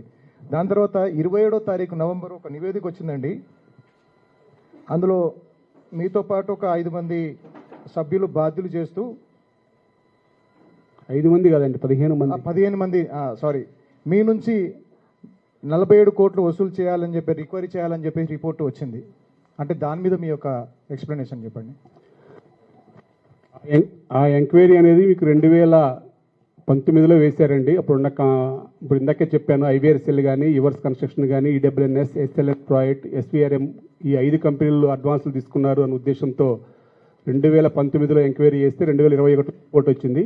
అక్కడ 111 కోట్లు కాంట్రాక్ట్కి అడ్వాన్సులు ఇచ్చారని చెప్పేసి తేల్చారు. దాంట్లో భాగంగా ఐవీఆర్సీఎల్ ఇప్పుడు ఎందుకు తగ్గిందని మీరు అనుకోవచ్చు. దాంట్లో 46 కోట్ల రూపాయల ఐవీఆర్సీఎల్ మాత్రమే ఇవ్వాలి. ఆ ఐవీఆర్సీఎల్ మీద మేము వచ్చిన తర్వాత ఎన్సీఎల్టీకి వెళ్ళి కొట్లాడి 46 కోట్లు సొసైటీకి ఇవ్వాలి అని చెప్పేసి మేము కోర్టులో గెలిచాం. కాబట్టి ఆ 46 కోట్లు తీసివేశారు. అంటే వాళ్ళ దగ్గర నుంచి వస్తుంది అనే ఉద్దేశంతో. ఇక మిగతా అంతా కూడా యువర్స్ కన్స్ట్రక్షన్ వాళ్ళ మీద కూడా మేము కొట్లాడాం. మేము వచ్చిన తర్వాత ఏది ఆగలేదండి. మీ 51 ఎంక్వైరీ రిపోర్ట్ ఏదైతే వచ్చిందో దాని మీద ఈ కమిటీ కొట్లాడింది. నేను కూడా ఉన్నాను దాంట్లో. అప్పుడు కూడా 111 కోట్లు నా పేరు కూడా ఉంది. అయినా సరే మేము కొట్లాడుతూనే ఉన్నాం. యువర్స్ కన్స్ట్రక్షన్ 34 కోట్ల రూపాయలు ఇవ్వాలని చెప్పేసి హైకోర్టు జస్టిస్ నరసింహారెడ్డి గారిని ఆర్బిట్రేషన్ నియమిస్తే వారు 10 కోట్ల రూపాయలు మాత్రమే సొసైటీకి ఇవ్వాలి, మిగతా 24 కోట్లు ఇచ్చే పని లేదు అని వారు రిపోర్ట్ ఇచ్చారు. దానికి అనుగుణంగానే ఇప్పుడు వారు 24 కోట్లు, ఈ ఈడబ్ల్యూఎన్ఎస్ 14 కోట్లు అన్నీ కలిపి ఇప్పుడు 43 కోట్ల రూపాయలకి రిపోర్ట్ ఇవ్వడం జరిగింది ఫైనల్గా. ఇప్పుడు మళ్ళా కాంగ్రెస్ ప్రభుత్వం వచ్చిన తర్వాత గౌరవ ముఖ్యమంత్రి వర్యులు రేవంత్ రెడ్డి గారి దగ్గరికి, తుమ్మల నాగేశ్వరరావు గారి దగ్గరికి, మన సినిమాటోగ్రఫీ మంత్రి వర్యులు కోమటిరెడ్డి వెంకరెడ్డి గారి దగ్గరికి పదే ఈ 10 మంది సభ్యులు వెళ్లడంతో అసలు ఆ ఎంక్వైరీ మొత్తం బయటకు తీసి త్వరగా చేయమని వారు కూడా ఒత్తిడి తీసుకొచ్చారు బాగా ప్రభుత్వ అధికారుల మీద. అసలు మొత్తం వాస్తవం తేల్చండి. చిత్రపూర్లో ఏం జరిగిందంటే వాళ్ళు క్లియర్గా మొన్న 6 నెలలు సుదీర్ఘ ఎంక్వైరీ చేసి 44 కోట్ల రూపాయలు అంటే 43 కోట్లు చేంజ్ ఒకటి, ఒక 37 lakhs సపరేట్గా. ఇది వాస్తవంగా దాని రిపోర్ట్లు క్లియర్గా చదవండి, మీరు అందరికి కూడా పంపిస్తాం కాబట్టి రిపోర్ట్ అందరి దగ్గర ఉంది. గతంలో కూడా మేము కమిటీ సభ్యులు మాత్రమే, నేను మరలా చెప్తున్నాను, కమిటీ సభ్యులు మాత్రమే. కమిటీ సభ్యులకి కొన్ని పరిధులు ఉంటాయి, ఆ పరిధికి మించి ఏది పనిచేయలేము. అయినా సరే ఒక కోర్టు తీర్పిచ్చారు కాబట్టి, ఒక అధికారులు తీర్పిచ్చారు, దానికి గౌరవ న్యాయస్థానంలో మేము కొట్లాడుతున్నాం మా పాత్ర ఎంతవరకు అని. కానీ ఏదేమైనా సరే కోఆపరేటివ్ రూల్స్ ప్రకారం ఎవరు ఏది చేసినా సరే ఆ 5 సంవత్సరాల్లో ఉన్న 11 మంది సభ్యులను బాధ్యులు చేస్తూ ఒక తీర్పు ఇస్తారు కాబట్టి మమ్మల్ని బాధ్యులు చేశారు తప్ప మా పాత్ర ఎంతవరకు ఉందో కూడా క్లియర్గా రిపోర్ట్లో రాశారు. ఎందుకంటే అప్పుడు మీకు కాంట్రాక్ట్లు ఇవ్వద్దు, అడ్వాన్స్లు ఇవ్వద్దు అని కొందరు సభ్యులు అందరం కూడా చాలామంది మేము వ్యతిరేకించాం. కొందరు ఒకరిద్దరు చేసిన అడ్వాన్సులు తీసుకున్న దానికి కమిటీ సభ్యులు అందరూ బలయ్యాం. దానికి మేము ఆల్రెడీ కోర్టు పరిధిలో ఉంది కాబట్టి ఆల్రెడీ కోర్టుకి వేశాము. కోర్టు పరిధిలో ఉంది కాబట్టి దానికి ఇంకా ఏ నిర్ణయం ఇచ్చినా ఆ నిర్ణయానికైతే మేము అందరం కూడా కట్టుబడి ఉండాలి. అది ఇక కోర్టు నిర్ణయం ఎలా వస్తున్నది, ఈ రోజే వస్తుంది, నాకు తెలిసి ఈ రోజు రేపట్లో వస్తుంది. వస్తే దాని ప్రకారం కోర్టు న్యాయస్థానం కూడా కట్టమని కనుకంటే కంపల్సరీ కట్టాల్సిందే. లేదు ఏమైనా వెసులుబాటు ఇచ్చి మళ్ళీ ఎంక్వైరీ చేయమంటే ఎంక్వైరీకి సహకరించాల్సిందే. ఏదైనా సరే ఇప్పుడు ఇక పక్కకు పోయే దారి ఏం లేదు. ఏదైనా సరే ఆ ఎంక్వైరీకి పూర్తిగా సహకారం నేను ఈ సభాముఖంగా అందిస్తాను. మీ మీడియా మిత్రుల సమక్షంలో ఆ ఎంక్వైరీకి పూర్తి సహకారం అందిస్తాను. అలాగే మీరు ఇందాక ఒక మాట అన్నారు, అసలు మీరు ఎందుకు ఇంత పాకులాడుతున్నారని. మేము ఒకటే అండి, పాకులాట అనేది అట్లా మీకు మొత్తం క్లారిటీ వస్తుంది. నేను 2002 నుంచి ఇక్కడ ప్రతి ఒక్క సభ్యులతో మమేకమై ఉన్నానండి. ఇక్కడ మిగతా వాళ్ళ కమిటీలు వచ్చారు పోయారు, ఉన్నారు వచ్చారు పోయారు, కానీ నేను ఈ ప్రాంతాన్ని వదిలి వెళ్ళలేదని చెప్పాను. ఇప్పుడు కూడా ఒకటే, అది సభ్యులు నిర్ణయిస్తారు. మీరు పోటీ చేస్తామంటే పోటీ చేయొద్దని ఏం లేదు. నేను చేసిన తప్పేందనేది నేను కోర్టుకి వేసాను. అది ఆ ఎంక్వైరీ రిపోర్ట్ ప్రకారం వస్తుంది.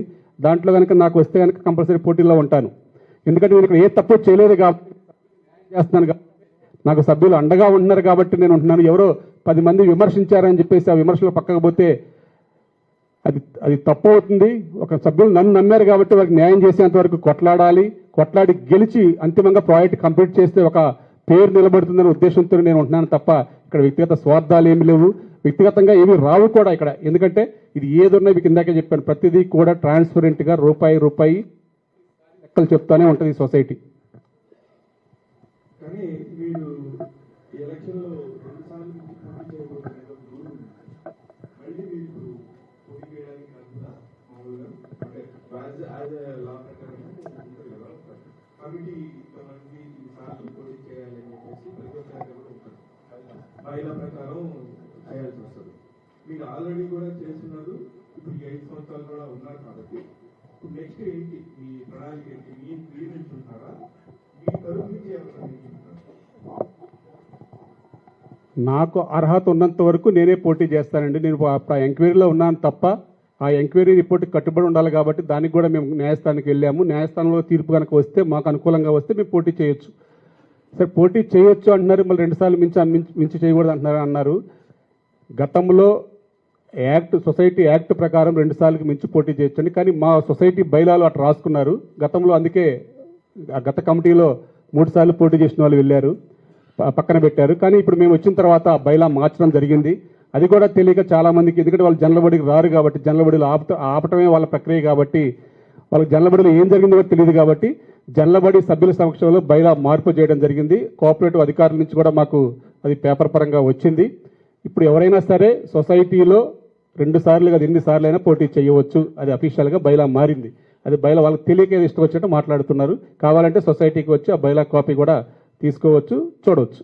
నేను జైలుకి వెళ్ళినప్పుడు చాలా మంది చిత్తూరులో అందరూ తెలిసిన వాళ్ళే మీలాగే మేము కూడా ఇక్కడ సినిమా జర్నలిస్టులు ఉన్నాం కాబట్టి చాలా మందిని అడగడం జరిగింది ఏంటి ఏం జరుగుతుంది అనిల్ కుమార్ గారు ఇక్కడ వాళ్ళు వాళ్ళందరూ కూడా చెప్పడం జరిగింది ఆయన చాలా పర్ఫెక్ట్ గా చేస్తున్నారు బట్ ఇక్కడ ఏం జరుగుతుందో రాజకీయం తెలియదు ఇక్కడ మేము అందుకున్న వాళ్ళందరూ మాత్రం అన్ని రకాలుగా ఫెసిలిటీస్ ఎందుకంటే ఖచ్చితంగా ఉన్నాయని చెప్పి చెప్తున్నారు ఆ టైంలో అసలు మీరు ఎందుకు సార్ ఈ రాజకీయం నాకు అవసరం దీని మీద వచ్చేది లేదు పోయేది లేదు కదా నేను నా ఫ్యామిలీ హ్యాపీగా ఉండొచ్చు కదా ఎందుకు అనుకోలేదు నేను జైలుకి ఎందుకు వెళ్ళాను కూడా అందరికీ తెలుసండి. ఒక తప్పుడు కంప్లైంట్తో వెళ్ళాను. నా మీద ఒక గవర్నమెంట్ సంతకాలు ఫోర్జరీ చేశారని చెప్పేసి ఒక సభ్యుడు కంప్లైంట్ పెట్టాడు. సరే ముందైతే అంటే అసలు కంప్లైంట్ అది ఎప్పుడో ఎఫ్ఐఆర్ అండి, అది 2021లో మామూలు కమిటీ అందరి మీద పెట్టారు. సరే మొన్న ఒక కక్ష సాధింపు చర్యగా ఆ ఎఫ్ఐఆర్ని తీసుకొచ్చి దాంట్లో ఒక సెక్షన్ యాడ్ చేసి నన్ను పంపించారు. ఆ విషయం అందరికీ తెలిసి దాని గురించి ఎక్కువ చెప్పకూడదు, కోర్టు న్యాయస్థానంలో ఉంది కాబట్టి దాని ప్రకారమే వెళ్ళాను నేను. అంతేగాని ఒక కక్ష సాధింపుతో వెళ్ళాను తప్ప నేను ఏ తప్పు చేయలేదు. ఆ తర్వాత ఆ సెక్షనే తప్పు అని చెప్పేసి అది కోఆపరేటివ్ సొసైటీస్కి వర్తించదు అని చెప్పేసి గౌరవ న్యాయస్థానమే తర్వాత పెట్టిన ఎఫ్ఐఆర్స్లో కూడా కొందరు కావాలని పెట్టినా కానీ తర్వాత గౌరవ న్యాయస్థానం క్లారిటీగా చెప్పింది ఆ 409 సెక్షన్ కోఆపరేటివ్ సొసైటీస్కి వీళ్ళకి వర్తించదు అని. ఆ తర్వాత నాకు అన్నింటిలో కూడా బెయిల్ వచ్చింది. ఇప్పుడు 16 ఎఫ్ఐఆర్లోనే నేను పోయింది ఒక ఎఫ్ఐఆర్లోనే, మిగతా అన్ని కూడా గౌరవ న్యాయస్థానం క్లియర్గా డైరెక్షన్స్ ఇచ్చింది. రాబోయే వాళ్ళకి మీరు తీసుకునే వాళ్ళకి కూడా ఇప్పుడు మీ కొత్త కట్టబోయేవి కూడా కొన్ని ఉన్నాయి. మీరు ఖచ్చితంగా మళ్ళీ ఎట్లాగో గెలుస్తారనే సంగతి అందరికీ తెలిసి ఇక్కడ ఎవరిని వచ్చి పోటీ చేసినా సరే అదంతా కూడా నల్లేరు మీద నడకలాగా మీరు గెలుస్తారనే సంగతి అందరికీ తెలుసు. ఇక్కడ ఉన్న కమిటీ సభ్యులు అందరూ ఓటర్లు ఉంటారు కాబట్టి దాని గురించి ఇష్యూ లేదు. కానీ మీరు వచ్చినప్పుడు నెక్స్ట్ టైం బయట నుంచి చాలా రేట్లు కమర్షియల్ గా ఈ ఏరియా అంతా కూడా పెరగడం ఒకప్పుడు 24 ఏళ్ల కింద ఉన్న పరిస్థితి లేదు. ఇప్పుడు ఇక్కడ ఇది సిటీ సెంటర్ అయిపోయింది. ఇప్పుడున్న పరిస్థితుల్లో మీరున్న దానికి కమర్షియాలిటీకి అనిల్ గారు ఇప్పుడున్న కమర్షియల్ సిచ్యువేషన్ కి బయట వాళ్ళకి అమ్ముతారా లేకపోతే ఓన్లీ సినీ కార్మికులకి అమ్ముతారా? మేము చాలా క్లారిటీగా చెప్పామండి. దాని బ్రౌచర్ లాంచింగ్ అప్పుడు కూడా దాని రేటు 7,000 రూపాయలు పెట్టడం జరిగింది. అప్పుడు ఇవన్నీ సమీకరణాలు చూసుకుని 170 కోట్ల లోటు బడ్జెట్ ఎట్లా కవర్ చేసుకోవాలి, ఉన్న ప్రాజెక్ట్ని ఒక డ్రీమ్ ప్రాజెక్ట్గా కంప్లీట్ చేయాలంటే ఆ రేటు ఉంటేనే మిగతా అది చేయగలమని చెప్పేసి సభ్యుల సమక్షంలో క్యాలిక్యులేషన్ వేసి ఎంత లోటు బడ్జెట్ ఉంది అనేది క్లియర్గా ఎక్స్ప్లెయిన్ చేసి మరీ ఆ రేటు తీసుకోవడం జరిగింది. ఏదేమైనా అంతిమంగా సినీ కార్మికులకే ఇస్తాం. సినీ కార్మికులు వెయిటింగ్లో ఉన్న సినీ కార్మికులు ప్రయారిటీ ఇచ్చుకుంటూ ఆ తర్వాత సభ్యుల నిర్ణయం ప్రకారం ఏదైనా సరే మన కోఆపరేటివ్ రూల్స్ ప్రకారం మన బైలా ప్రకారం దాని ప్రకారమే సభ్యత్వాలు ఇస్తాం తప్ప వేరే డైరెక్ట్గా ఓపెన్గా బయట వాళ్ళకి రండి అని చెప్పేసి అట్లా మార్కెట్ చేసే వ్యవస్థ కాదు ఇది. ఇది ఓన్లీ సినిమా వాళ్ళకి టీవీ వాళ్ళకి కానీ ఎవరైనా సరే మన ఫిల్మ్ ఛాంబర్ ఆధ్వర్యంలో ఉన్న అనుబంధ సంస్థలన్నిటికీ మాత్రమే ఇక్కడ ఇవ్వబడుతుంది. రీసెంట్ గా మీకు మీ మీద నిర్మాతలు బాగా కొంచెం గుర్రుగా ఉన్నట్టుగా బయట మాట్లాడుకుంటున్నారు సార్, అది ఎంతవరకు నిజం? నిర్మాతలకి మీకు ఎందుకు గొడవ? ఈ చిత్రపూర్ కాలనీ సంబంధించిన క్వశ్చన్ కాదు అది. అది ఫెడరేషన్. మీరు ఇండస్ట్రీ వ్యక్తే, మీకు సంబంధించిన చిత్రపూర్ కాలనీ కాకపోయినా కోఆపరేటివ్ హౌసింగ్ సొసైటీ కాకపోయినా మీరు దీనికి సమాధానం చెప్పొచ్చు. ఒకటే అండి, నేను ఒకటే చెప్పేది. సరే మీరు ఆ క్వశ్చన్ ఆన్సర్ చెప్పే ముందు ఒకటి చెప్పాలి. నిన్న గ్లోబల్ సమ్మిట్ జరిగింది 8th 9th. మన సినీ పరిశ్రమకి కూడా నిన్న 445 to 540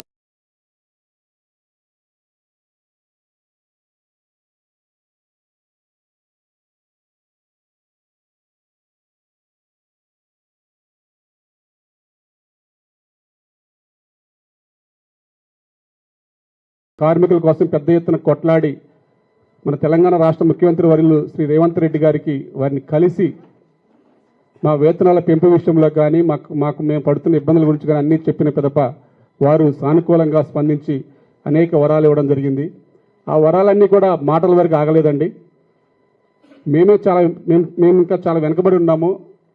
ముఖ్యమంత్రి గారు ఏదైతే మాకు ఆ రోజు కార్మికులందరినీ పిలిచి మీ వేతనాల పెంపు విషయం కానీ అది చాలా క్లియర్గా దానికి కమిటీ వేస్తాను, వెంటనే పరిష్కరించుకోండి. దాంతోపాటు 5 లక్షల రూపాయలు డెత్ ఇన్సూరెన్సు, 10 లక్షల రూపాయల ఆరోగ్యశ్రీ, ఫెడరేషన్కి కార్మికుల భవనాలు, కార్మికులందరికీ కూడా ఆఫీసులు ఉండడానికి ఒకే కార్మిక భవనం ఉండేటట్టుగా ఎఫ్డిసి పక్కన ఎఫ్డిసి ల్యాండ్ పద్మాలయ స్టూడియో పక్కన ఉన్న 3 ఎకరాలు, అలాగే స్కూలు, ఒక 10 కోట్ల రూపాయల సంక్షేమ నిధి, ఇట్లా ఒక స్కిల్ డెవలప్మెంట్ స్కూలు, ఇట్లా ఇవన్నీ కూడా ఏదైతే చెప్పారో అవన్నీ కూడా నిన్న 9th కల్లా అన్నీ కూడా నెరవేర్చారండి.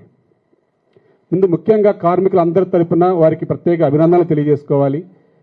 ఎందుకంటే 10 కోట్ల రూపాయలు ఆల్రెడీ కార్మిక శాఖకి ఇవ్వడమే కాదు, సినిమా టికెట్లో 20% పెంచుతామని ఏదైతే మాట ఇచ్చారో ఆ మాటకి జీవో కూడా ఇచ్చేశారు. మొన్న అఖండ 2కి మీరు చూశారు. వారే అర్జెంటుగా అకౌంట్ ఓపెన్ చేసుకోమన్నారు.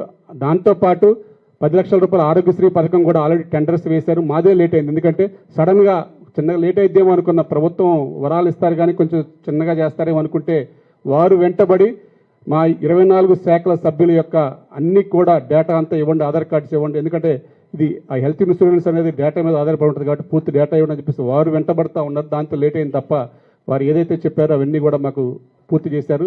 ఇక నిర్మాతల విషయం వచ్చేసరికి ఎందుకు గురుగున్నారంటే, కార్మికుల పక్షాన్ని నిలబడ్డం, ఏకపక్షంగా నిలబడ్డం, వేతనాల పెంపు విషయంలో 19 రోజులు నిరవధికంగా షూటింగ్లన్నీ ఆగిపోయిన విషయం కూడా మీ అందరికీ కూడా తెలుసు. ఇక ఆ విషయంగా చాలా కోపంగా ఉన్నారు. అది కాక వాళ్ళ ఆదాయంలో నుంచి 20% తీసుకుంటున్నామంటే ఎవరికైనా కోపంగా ఉంటుంది. ఎందుకంటే స్ట్రైట్గా ఆ ఉన్న 3 రోజులే వాళ్ళకి బాగా వచ్చేది, టికెట్లు పెంచిన ఆ పెంపులో వచ్చే డబ్బు, ఆ డబ్బు కూడా మా సంక్షేమానికి, కార్మికుల సంక్షేమానికి తీసుకున్నాడు, వీడే వచ్చాకనే ఇవన్నీ జరుగుతున్నాయని చెప్పేసి నా మీద చాలా గుర్రుగా ఉన్నారు. కానీ ఏదేమైనా మీరు కార్మికుల గురించి ఆలోచన చేస్తే ఆలోచనే తప్ప నా వ్యక్తిగతంగా ఏమీ లేదు అక్కడ, మీకు కూడా తెలుసు. ఏదైనా కార్మికుల సంక్షేమం కోసం వారు ఎవరు ఎన్ని అనుకున్నా అలాగే కొట్లాడతాను. అలాగే చిత్రపురి గురించి కూడా అలాగే కొట్లాడి ప్రాజెక్ట్ కంప్లీట్ చేస్తాను. సార్, ఇది కిడ్ టవర్స్ మీద భారీ ప్రాజెక్టుల పేరుతో మొదలుపెట్టినప్పటికీ అంటే అన్యూనంగా ఛాంబర్ పెద్దలు కావచ్చు, ఇండస్ట్రీ పెద్దలు కాంట్రాక్టర్లు మార్చడం వల్లనే ఆగిపోయిందని చెప్పేసి అని అంటున్నారు. దానికి మీరు ఏం కారణం? కాంట్రాక్టులు ఎవరు మార్చలేదండి మేము. అంటే అన్యూనంగా కాంట్రాక్టర్ల వల్ల ప్రెషర్ కూడా ఉంది, ఛాంబర్ పెద్దలు లేకపోతే ఇండస్ట్రీ పెద్దలు. అసలు ఒకటే అండి, ఛాంబర్కి చిత్రపురికి ఎటువంటి సంబంధం లేదు. ఫస్ట్ క్వశ్చన్, ఇది క్లారిటీ. ఒక్కటే, ఛాంబర్ వేరు, చిత్రపూరి వేరు. ఛాంబర్ రాజకీయాలు ఛాంబర్ వరకే పరిమితం, చిత్రపూరి రాజకీయాలు చిత్రపూరి వరకే పరిమితం. నేను అక్కడ ఫెడరేషన్లోగా ఉన్నాను కాబట్టి ఛాంబర్తో అనుబంధంగా ఉంటాను. ప్రతిరోజు కూడా కార్మికుల సమస్యల కోసం ప్రతిరోజు కూడా ఛాంబర్కి వెళ్తూ ఉంటాను. అదే కాక ఈ చిత్రపూరి ఏ సమస్య వచ్చినా, ఇండస్ట్రీలో ఏ సమస్య వచ్చినా మనం ఏదైనా పెద్ద దిగ్గు అనుకునేది మన ఫిల్మ్ ఛాంబర్. ఫిల్మ్ ఛాంబర్లో ఉన్న నాయకులు సమర్థవంతులైతే వారు అన్నింటిలో కూడా ఇన్వాల్వ్ అవుతారు, సమస్యలు పరిష్కరించడానికి ముందుకెళ్తారు. ఆ విధంగా భరతభూషణ్ గారు ఈ చిత్రపూరి ఏదైతే ప్రాజెక్టు ఉందో ఆ ప్రాజెక్టు పర్మిషన్ విషయంలో మాకు చిన్న అడ్డంకులు ఏర్పడితే వారి దగ్గరికి వెళ్ళడం జరిగింది. ఆ విషయంలో వారు సంపూర్ణంగా హెల్ప్ చేశారు కాబట్టి ఆ పర్మిషన్ వచ్చిందని మేము సభాముఖంగా చెప్పగలం. అంతేగాని దానికి వారి ఛాంబర్ రాజకీయాలు వాళ్ళకి 100 ఉంటాయండి. వాళ్ళ రాజకీయాలు ఇప్పుడు కూడా చెప్తున్నా, ఛాంబర్కి చిత్రపూరికి ఎటువంటి సంబంధం లేదు. ఛాంబర్ రాజకీయాలు చిత్రపూరిలో వచ్చినా ఊరుకునేది లేదు, చిత్రపూరి ఛాంబర్లో వస్తే మీరు ఊరుకోవద్దు. ఫెడరేషన్కి ఛాంబర్ అంటారా, ఇవి వేరే ఉంటాయి. కార్మికుడు అక్కడ వేరు, ఇక్కడ రాజకీయం, ఇక్కడ నేను అధ్యక్షుడిని, అక్కడ నేను అధ్యక్షుడిని కాబట్టి ఒకదానికి ఒకదాని లింకులు పెట్టి మాట్లాడుతున్నారు. ఏదేమైనా మేము ఒకటే చెప్పాం, ఛాంబర్ ఆధ్వర్యంలో ఉన్న ప్రతి ఒక్క కార్మికుడికి అందరూ ఉంటారండి. ఛాంబర్లో డిస్ట్రిబ్యూటర్లు ఉంటారు, ఎగ్జిబ్యూటర్లు ఉంటారు, నిర్మాతలు కూడా పేదవాళ్ళు ఉంటారు. ఇట్లా వివిధ సెక్టార్ వాళ్ళంతా మన కార్మికుడు ఉంటాడు, డైరెక్టర్ ఉంటాడు, ఎడిటర్ ఉంటారు, ఇంకా చాలామంది ఎవరైతే కట్టుకోగలరో వాళ్ళందరికీ కూడా ఇస్తానే చెప్పాను తప్ప మాకు ఆ ఛాంబర్ రాజకీయాలకి మా చిత్రపూర్కి ఎటువంటి సంబంధం లేదని మేము మరలా చెప్తున్నా. అనవసరంగా మా చిత్రపూర్లోకి ఇన్వాల్వ్ కావద్దని కూడా చెప్తున్నా. G+2 రోజు రోజులు ఇతర నిర్మాణాలు పూర్తిగా మీరు అన్ని నిర్మాణాలు కట్టానని చెప్తున్నారు. కానీ కేసులు ఎందుకు పడ్డాయి సార్? దాని మీద మీ కమిటీ ఏమైనా లోపం తీసుకుందా? మీ నిర్ణయాలు ఏమన్నా తప్పుగా తీసుకున్నారా? యాక్చువల్లీ రోస్ల విషయం వచ్చేసరికి ఏంటంటే మాకు 225 రోస్లకి పర్మిషన్ ఉందండి, G+1 1534 SFTకి. అప్పుడు దీన్ని G+2గా చేసుకుంటే బాగుంటుందని ఉద్దేశంతో ఒక 720 SFT పెంచి గతంలో, ఇప్పుడు కాదండి మరలా చెప్తున్నా, 2016లోనే పర్మిషన్ అప్లై చేస్తామని చెప్పేసి మేము సభ్యులకి చెప్పి సభ్యులందరూ ఆమోదంతో G+2కి పర్మిషన్ పెట్టడం జరిగింది. ఆ రోజు నుంచి ఈ రోజు దాకా పర్మిషన్ రాలేదు.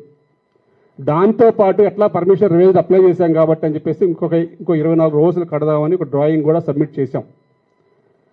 అప్పుడు దాంతోపాటు కనెక్టింగ్గా ఉన్న 6 రోజులు మాత్రమే అప్పుడు కట్టారు, అలాట్మెంట్లు చేయడం జరిగింది. ఎప్పుడైతే చెప్తున్నాను కదా, ఓన్లీ వ్యక్తిగత స్వార్థం, ఆ రోజు నాకు ఇస్తే, ఆ రోజు ఎవరైతే పోరాడుతున్నారో ఆ రోజు కనుక వాళ్ళకి ఇస్తే కేసు ఉండదు. సింపుల్ క్వశ్చన్ అండి. కట్టినప్పుడు వాళ్ళు ఏం అబ్జెక్షన్ చేయాల, కట్టినప్పుడు జనలబడిలో ఎందుకు కడతామని చెప్పేసి ఇప్పుడు కట్టినప్పుడు అబ్జెక్ట్ చేస్తే ఎందుకు వాళ్ళు కట్టరు కదా, రాత్రి తెచ్చి పెట్టేది కాదు కదా. ఇది 2020 ఎలక్షన్లు అయిపోయిన తర్వాత ఎందుకు గుర్తొచ్చింది వాళ్ళకి? సింపుల్ లాజిక్ అర్థం చేసుకోండి. 2016లో స్టార్ట్ అయిన రోజులు 2021లో కేసు వేశారు. అంటే ఏంటి, మేము వచ్చాక చాలా స్పీడ్గా పనిచేస్తున్నాం, వెంటనే అలాట్మెంట్లు రిజిస్ట్రేషన్ కూడా స్టార్ట్ చేసాం. అప్పుడు దాకా రోజు రిజిస్ట్రేషన్ ఒకటి కూడా జరగల. మేము వచ్చిన తర్వాత 21లో రిజిస్ట్రేషన్ స్టార్ట్ చేసాం. ఎప్పుడైతే స్టార్ట్ చేసామో ఆ ఇల్లు మాకు కేటాయించమన్నారు. మీకు ఎలా కేటాయిస్తాం అనేసరికి వాటి మీద కేసు, మళ్ళీ బెదిరింపులు, పట్టింపులు. వాటిని కూలగొట్టిన దాకా వదిలిపెట్టలేదు. దానివల్ల ఒక 2-3 కోట్ల రూపాయలు వేస్ట్ అయిపోయాయి. ఇప్పుడు అందరికీ అలాట్మెంట్స్ కంప్లీట్ అయిపోయాయి సార్, ఎవరికైనా కావాల్సినవి ఉన్నాయా? అందరికీ అలాట్మెంట్స్ అయిపోయాయండి. ఓన్లీ సొసైటీలో ఉన్నది ఓన్లీ 71 రిజిస్ట్రేషన్లు మాత్రమే. ఆ 71 కూడా అయిపోతే సొసైటీకి గొడవలు ఉండవు, ఏముండవు. ఇప్పుడు వాళ్ళ బాధ కూడా అదే, ఎవరైతే పోరాడుతున్నారో వాళ్ళు. ఇప్పుడు పోరాడితే ఆ 71లో ఎవడో ఒక 10 ఫ్లాట్లు లాగేసుకోకపోతే ఇంక మనం ఏ పోరాడినా వేస్ట్ అని వాళ్ళ సంకల్పం తప్ప వేరేది ఏమీ లేదండి. ఆ 71 రిజిస్ట్రేషన్ అయిపోతే ఎవరి మీద కంప్లైంట్ పెడతారు, ఎవరిని విమర్శిస్తారు? అవి కూడా చేయమని మేము ఆల్రెడీ ప్రభుత్వానికి పెట్టాము. వారు కూడా వెరిఫై చేస్తున్నారు 5 మంది కమిటీ. అవి కూడా త్వరగా అయిపోవాలని మేము కూడా కోరుకుంటున్నాం. ఇప్పుడు మన టికెట్ రేట్స్ పెంచారు కదండి, అయితే 20% మీకు అని చెప్పారు కదా, అంటే ఎట్లా అంటే ఫస్ట్ స్పెషల్ ప్రీమియర్ ఇస్తుంటారా, వాటికి కలిపి ఇస్తున్నారా, లేకపోతే నెక్స్ట్ తర్వాత డే నుంచి కలిపి అట్లానా ఏంటది? అది లేదండి. ఏదైతే 20% ఎన్ని రోజులకైతే జీవోలో ఇస్తున్నారు, క్లుప్తంగా ఇస్తున్నారు కదా వాళ్ళే, అది బెనిఫిట్ షోలా లేకపోతే 1-2 రోజులు అనేది క్లియర్గా ఇస్తున్నారు. ఆ జీవోలో ఉన్న ప్రక్రియను బట్టి మాకు ఎంత ఆదాయం వస్తే దాంట్లో 20%, అది 3 రోజులు 6 రోజులు ఎంత ఉంటే ఎన్ని రోజులు ఇవ్వండి, జీవోకి అనుగుణంగా మాత్రమే. దానికి కమిటీ వేశారు. FDC, labour commissioner office, federation వీళ్ళందరితో ఒక జాయింట్ కమిటీగా ఆ ట్రస్ట్ ఏర్పడుతుంది. సరే, ఐవీఆర్సీఎల్ కంపెనీ ఐపీ పెట్టిందని వెళ్ళిపోయింది అన్నారు. మొన్న ఒక డాక్యుమెంట్ రిలీజ్ అయితే 48 crores అన్నారు. ఆ పేరు కూడా, అందులో కూడా మీ పేరు ఉంది, మీ కమిటీ సభ్యుల పేర్లు కూడా ఉన్నాయి. అంటే దీన్ని ఇంత వ్యవస్థ ఉండి, ఇంత చిత్రపూర్ కాలనీ సొసైటీ ఉండి కూడా ఒక ఐపీ పెడితే మీరు ఎందుకు వెనక్కి తగ్గుతున్నారు? ఒక 48 crores అంటే ఇలాగే కంపెనీలు అలవాటు అవుతుంది. ఇప్పుడు మీరు 20 hours నిర్మించినా కానీ ఎవరెవరు కాంట్రాక్టర్ డబ్బులు తీసుకొని మళ్ళీ కూడా వాళ్ళు హ్యాండ్ ఇచ్చేస్తే మీరు ఎటువంటి జాగ్రత్తలు తీసుకుంటారు? అంటే ఇది కామన్ అయిపోతుంటుంది కదా వాళ్ళకి. ఎస్ అండి, మంచి క్వశ్చన్ అండి. గతంలో కూడా ఏంటంటే కాంట్రాక్టర్కి ఎక్కడైనా సరే ఒక 10% మాత్రమే మొబిలైజేషన్ అడ్వాన్స్ ఇవ్వాలండి.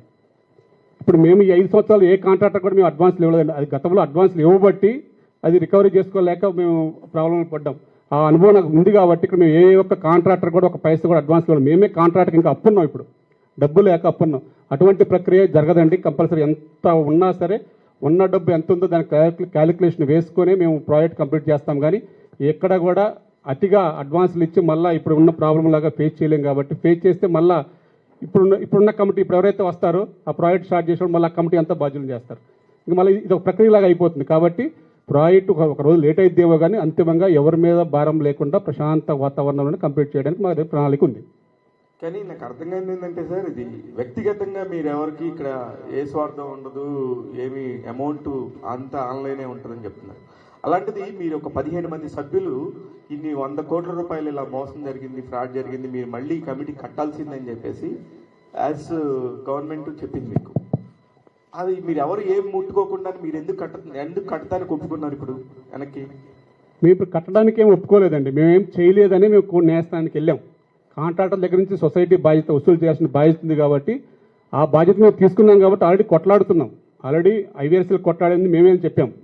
నేనే కొట్లాడాను. ఎన్సీఎల్టీకి వెళ్ళి 46 కోట్లు ఇవ్వాలని చెప్పేసి శాంక్షన్ చేయించిన మాట కూడా వాస్తవం, అందరికీ తెలుసు. ఇప్పుడు ఆ కంపెనీ ఎన్సీఎల్టీలో ఉంది కాబట్టి ఇప్పుడు ఆ కంపెనీ ఆల్రెడీ కొన్నారు వేరే వాళ్ళు, వేరే పెద్ద సంస్థ కొన్నది. ఆ కొన్న వాళ్ళు దానికి ప్రయారిటీ ఉంటుందండి. ఏబీసీ కేటగిరీలు ఉంటాయి. మన కేటగిరీ వచ్చినప్పుడు మనకి ఎంత రావాలంటే అంత వాళ్ళు ఇస్తారు. అట్లాగే ఇప్పుడు మిగతా రివర్స్ కన్స్ట్రక్షన్ మీద కూడా నేనే కొట్లాడాను.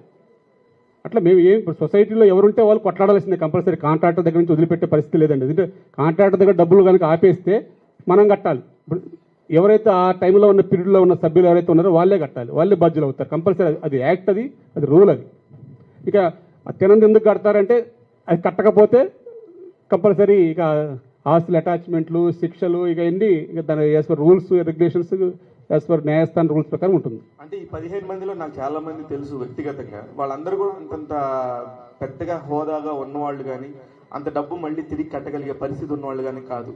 కొంతమంది ఉండొచ్చు, ఒకళ్ళిద్దరు. మిగతా వాళ్ళకి అంత సినిమా లేదు. 100% వాళ్ళు ఏం చేశారు, ఏం అక్రమంలో ఉన్నారో, ఎందుకు కట్టాల్సి వస్తానికి వాళ్ళు చెప్పారో సమాధానం చెప్పేవాళ్ళు నిజంగా కూడా ఇప్పుడు వాళ్ళు అంత వెల్ ఆఫ్లో లేరు. వాళ్ళ పరిస్థితి ఏంటండి? సార్, మేము మొన్న ఎంక్వైరీ ఆఫీస్కి అదే చెప్పామండి. సపోజ్ ఉదాహరణకి నేను చెప్తాను. 43 కోట్లు కట్టమన్న దాంట్లో 4 కోట్లు కట్టడానికి కూడా భాగస్వామ్యం వేసుకున్నా కానీ రాజేశ్వర రెడ్డి అనే సభ్యులు ఉన్నారండి. ఆయన చచ్చిపోయి బతికాడు మొన్నే. ఆయన అసలు ఇప్పుడు ఈ వార్త విని అసలు ఇంక బయటకు కూడా రాని పరిస్థితిలోకి వెళ్ళిపోయాడు. ఇప్పుడు ఆయన్ని ఇంకా అది మేము కూడా అడిగాం, సార్ ఎవరు వాటా ఏంటో చెప్పండి, ఏమన్నా నిజంగా మేము బయటపడే ఉద్దేశం ఉంటే కొంత కడతారు, అలానే సొసైటీకి ఇన్కమ్ వస్తుందని చెప్పాము. కానీ యాజ్ పర్ కోఆపరేటివ్ యాక్ట్ ప్రకారం అందరూ భాగస్వాములే, అందరూ కూడా కలిపి కట్టాల్సిందే అని చెప్పేసి అది యాక్ట్లో ఉంది కాబట్టి మేము ఏం చేయలేము అంటున్నారు. అలా నిజంగా చాలామంది కమిటీ సభ్యులకి అసలు ఆ పదం కూడా తెలియదు, ఆ ₹1,00,00,000 పదం కూడా తెలియని కమిటీ సభ్యులు కూడా ఉన్నారు. చిత్రపూర్ కాలనీ బాగుండాలంటే ట్విన్ టవర్స్ తథ్యం, అది లేకపోతే అప్పు తీర్చలేము. అది కంప్లీట్ చేయాలంటే మినిమం 5 సంవత్సరాలు అవుతుంది. రిజిస్ట్రేషన్స్ అంటే అందులోకి వెళ్ళి ప్రజలు జీవించడానికి ఒక 5 సంవత్సరాలు. చెదలవాడ శ్రీనివాసరావు గారు 175 కోట్లు ఇచ్చి ఇప్పుడు ఇన్ఫ్లేషన్ ఛార్జెస్ పెరుగుతున్నాయి.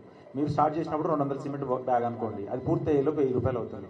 ఈ ఇన్ఫ్లేషన్ ఛార్జెస్ చెదలవాడ గారికి ఎంత చెల్లించాల్సి వస్తుంది 5 సంవత్సరాలలో? మీరు ఎలా ప్రజలకు అది ఇవ్వగలుగుతారు? అంటే ఎంత భారం పడుతుంది? చిత్రపూర్ కాలనీ బాగుండాలంటే ట్విన్ టవర్స్ ముఖ్యమా? ఇదని మీరు ఎలా వివరిస్తారు? మీకు ఓటేసి మళ్ళీ గెలిపించాలంటే మీరు ఏం చేయబోతున్నారు? మేము ఇందాక క్లుప్తంగా చెప్పానండి.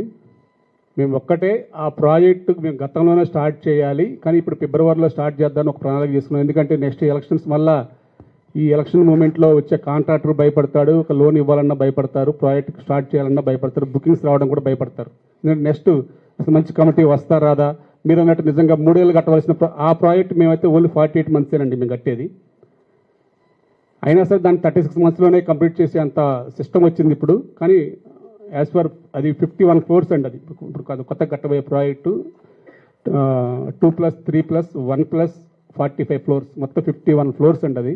ఎందుకంటే ఈ చుట్టుపక్కల చాలా హై రైజ్డ్ బిల్డింగ్ కాబట్టి దాన్ని ప్రతిష్టాత్మకంగా కట్టాలి. ఆ ప్రణాళిక అంతా మా దగ్గర ఉందండి.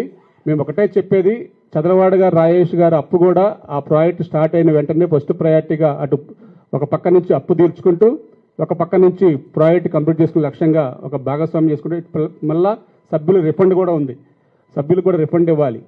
ఆ రిఫండ్ అన్ని బ్యాలెన్స్ చేసుకుంటా ఒక సిస్టమేటిక్గా వెళ్తేనే ప్రాజెక్ట్ కంప్లీట్ అవుతుంది తప్ప సడన్గా వచ్చాయి కదా అని చెప్పేసి మొత్తం కూడా అప్పు తీర్చినా మళ్ళీ ప్రాజెక్ట్ అయిపోద్ది. మొత్తం ప్రాజెక్ట్ కడితే మళ్ళీ మీరు చెప్పినట్టు చదలవాడ గారు, రాజేష్ గారు అప్పు పెరుగుతూ ఉంటుంది.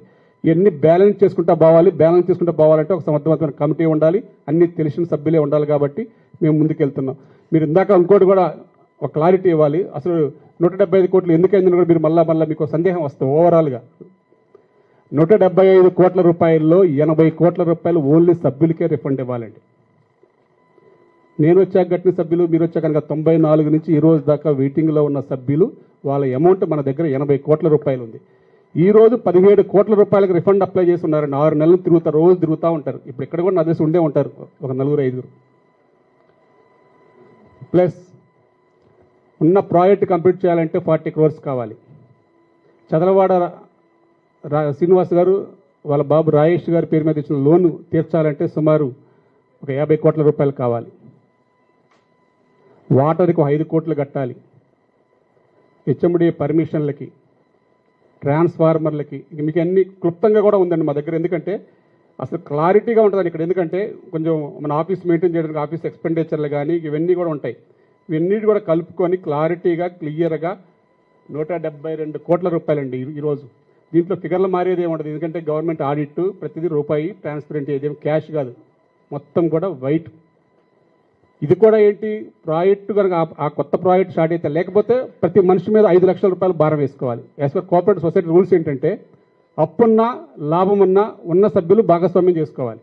ఇది సొసైటీ యాక్ట్ రూల్. ఏమైనా లాభాలు వస్తే షేర్స్ ఎలా ఉంటాయో షేర్స్ ప్రకారం పంచుతాం. ఇది లాభాపేక్ష సొసైటీ కాదు. ఇప్పుడు 172 కోట్లు 4,213 మంది సభ్యులకి వేస్తే మనిషికి 5 లక్షల పడిద్ది వారం. ఈడబ్ల్యూఎస్లో ఉన్నాడు 5 లక్షలు కట్టమంటే కడతాడా? రోజు వాడు ఎందుకు కడతాడు? ఆల్రెడీ సగం మంది ఫ్లాట్లు అమ్మేసుకుని వెళ్ళిపోయారు. అలా మేము ఒకటే భరోసా ఇచ్చాం, ఎవరి మీద మీరు మానసికంగా శారీరకంగా బాధపడొద్దు. ఆ బాధ ఏంటో కొత్త ప్రాజెక్ట్ మనం పెట్టుకుని ఆ ల్యాండ్ పెట్టుకుంది అందుకు 67 ఎకరాల మీద చాలా ప్రాబ్లమ్స్ వస్తాయి కాబట్టి ఆ ల్యాండ్ తర్వాత ఉన్న ఫైనాన్షియల్ ప్రాబ్లమ్స్ అన్ని చూసుకొని ప్రాజెక్ట్ కట్టాలని చెప్పేసి అప్పుడు పెట్టుకోవడం జరిగింది. దానికి అనుగుణంగానే ప్లాన్ చేస్తున్నాం తప్ప వేరేది ఏమీ లేదు. మొన్న అదే నేను చెప్పేది, అసలు ఎందుకు మాట్లాడుతారో అర్థం కావట్లేదు. 175 కోట్లు 40 కోట్లు పోతే 120 కోట్లు అనిల్ చేశాడు అంటాడు. మరి ఈ సభ్యులకి ఇవ్వాల్సిన 80 కోట్లు ఏంటి ఆయన మర్చిపోయాడు.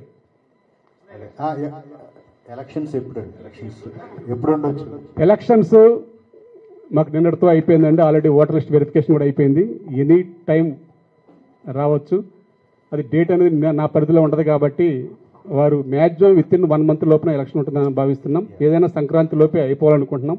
లేదనుకుంటే సంక్రాంతి 10 రోజులు టైం ఉంటుంది కాబట్టి మళ్ళీ జనవరి 24 కానీ ఏదైనా సరే ఇక్కడి నుంచి ఒక 30 days 40 days లోపలే ఎలక్షన్ ఉంటుంది. అంటే ఇంకోటి ఫైనల్ ఓట్లు 4,600 ఓట్లండి అన్ని కలిపి. మీరు చిత్రపురి నలుగురి చిత్రపురి కమిటీకి మీ అంటే ఈ సొసైటీకి మీ కమిటీ ఎంత ఇంపార్టెన్స్ అనేది మీరు చెప్తూనే మీ మీద వచ్చిన ఆరోపణలకి ఒక మెమరాండం అంటే మీ ఆరోపణలు తప్పు అని నిరూపించుకోవడానికి ఈ ఎలక్షన్ కీలకమని మీరు భావిస్తున్నారు? ఎస్ అండి, ప్రత్యక్షంగా ఉన్నా పరోక్షంగా ఉన్నా నేను ఒకటే చెప్పేది, నేను దేనికైనా సిద్ధం. సభ్యులు రెఫరెండమే నేను ఒక భావిస్తాను. నేను చేసిన పని కరెక్ట్ అని నేను భావిస్తున్నాను. వారందరినీ కూడా నేను వారి ఓటు అడుగుతున్నాను. వారు కనుక తీర్పు కనుక నేను కరెక్ట్ కాదని భావిస్తే నేను దానికి కట్టుబడే ఉంటాను. సభ్యుల నిర్ణయం ప్రకారం ఎవరైనా కట్టుబడి ఉండాల్సిందే, వాళ్ళు కూడా అలాగే కట్టుబడి ఉండాలని చెప్పేసి నేను కోరుతున్నాను. ఏదైనా సరే చిత్రపురి లక్ష్యంగా పనిచేయాలనేదే నేను చెప్పేది ఫైనల్గా. సార్ లాస్ట్ క్వశ్చన్, ఇప్పుడు నలుగురు సభ్యత్వాలు రద్దు చేసిన అన్నారు కదా, మీ మీద కంప్లైంట్లు ఏబట్టి రద్దు చేశారా, మళ్ళీ వారిని ఎలక్షన్ కల్లా తీసుకుంటారా? మంచి క్వశ్చన్ అండి. వాళ్ళని నేను తీసివేయలేదండి, మళ్ళా చెప్తున్నాను. వారి వల్ల సొసైటీకి జరిగిన ఆర్థిక నష్టాన్ని, వారి వల్ల ఈ రోవస్లు కూలిపోవటం వల్ల రోవస్ సభ్యులు పడుతున్న ఆవేదనని, వివిధ రకాలుగా కేసులు వేసి సభ్యులని ఇక్కడ నివాసం ఉన్న వాళ్ళని పదే యూట్యూబుల్లో, ఛానల్లో, మీడియా మిత్రుల దగ్గర, పెద్దల దగ్గర చిత్రపురిని అభాసుపాలు చేస్తున్నందుకు వారికి నోటీసులు ఇవ్వడం జరిగింది. వారి యొక్క వివరణని పరిగణలోకి సభ్యులకు వివరించడం జరిగింది. సభ్యులందరూ కూడా మీకు ఇందాకే చెప్పాను, ఉదాహరణకి 115 కేసులు వేయటం వల్ల 115 కేసుల్లో ఒక కేసులో ఒక ప్రేయర్ ఉంటుందండి. మీరు 115 కేసులు మీరు తీసుకుంటే డే 1లో ఏది ఉందో ఈ రోజు కూడా అదే ప్రేయర్ ఉంటుంది. వేరే ప్రేయర్ ఏమి ఉండదు, చిన్న పదాల మార్పులు తప్ప ఏమీ ఉండవు. కానీ దానివల్ల డబ్బు ఎవరిది? అది అంతిమంగా 110 కేసులు అంటే సుమారు 2 కోట్ల రూపాయలు. ఈరోజు శాలరీకే డబ్బులు లేవంటే 2-3 కోట్ల రూపాయల లాయర్లకి, ఫీజులకి, ఈ ఆర్బిట్రేషన్లకి, ఎంక్వైరీలకి, ఇట్లా ఈ సొసైటీ అంతా కూడా లాయర్లని వాళ్ళు బాగు చేయడానికే తప్ప వేరేది ఇక్కడ ఏమీ ఫంక్షనింగ్ కావట్లేదండి. అంతిమంగా నలుగురిని అలా తీసేసామే తప్ప మేము వేరే ఉద్దేశాలతో ఇక్కడ తీసేసే అధికారం ఎవరికీ ఉండదు. ఆ నలుగురు తప్ప మిగతా అలా తీసేయాలంటే నన్ను వ్యతిరేకించే వాళ్ళు ఒక 10% ఉంటారండి. ఇప్పుడు అందరిని తీసేయచ్చు కదా, నేను నా పవర్స్ ఉన్నాయి కదా అని చెప్పేసి నేను అందరిని తీసేయచ్చుగా. అది జనరల్ బాడీ సభ్యులు ఉంటారు, కమిటీ నిర్ణయం ఉంటుంది. జనరల్ బాడీ సభ్యుల సమక్షంలో నోటీసులు ఇచ్చి వాళ్ళ రెఫరెండం అడిగి మరీ వాళ్ళు తీసివేయడం జరిగింది. వారు న్యాయ పోరాటం చేస్తున్నారు. నేను ఇప్పుడు ఆల్రెడీ నేనే చెప్తున్నాను, వారికి మెంబర్షిప్ వచ్చినా వారి మీద పోటీకి సిద్ధం. వారికి సభ్యులే రెఫరెండం ఇస్తారని చెప్పి భావిస్తున్నా. ఎందుకంటే వాళ్ళు కూడా ఆలోచిస్తారండి, ఒక ఇల్లు కట్టాలంటే ఈరోజు కష్టం, ఇంత కష్టాల్లో ఉండి కూడా ఒక ప్రాజెక్ట్ కట్టాలంటే ఎంత కష్టపడాలి అని. నిజంగా ఇప్పుడు కూడా చెప్తున్నా, వ్యక్తిగత స్వార్థం లేకుండా ఈ తప్పు చేశావు, లేకపోతే ఇలా ప్రాజెక్ట్ కంప్లీట్ చేయొచ్చు, ఇలా ట్విన్ టవర్స్ కాదు సింగిల్ బెడ్రూమ్ కట్టి ఇంత సేకరించవచ్చు, ఇలా చేయొచ్చు అని సభ్యులకు చెప్పాలి కదండి. మన ఇంట్లో కాదుగా చెప్పుకోవాల్సింది, సభ్యులు నిర్ణయించాలి.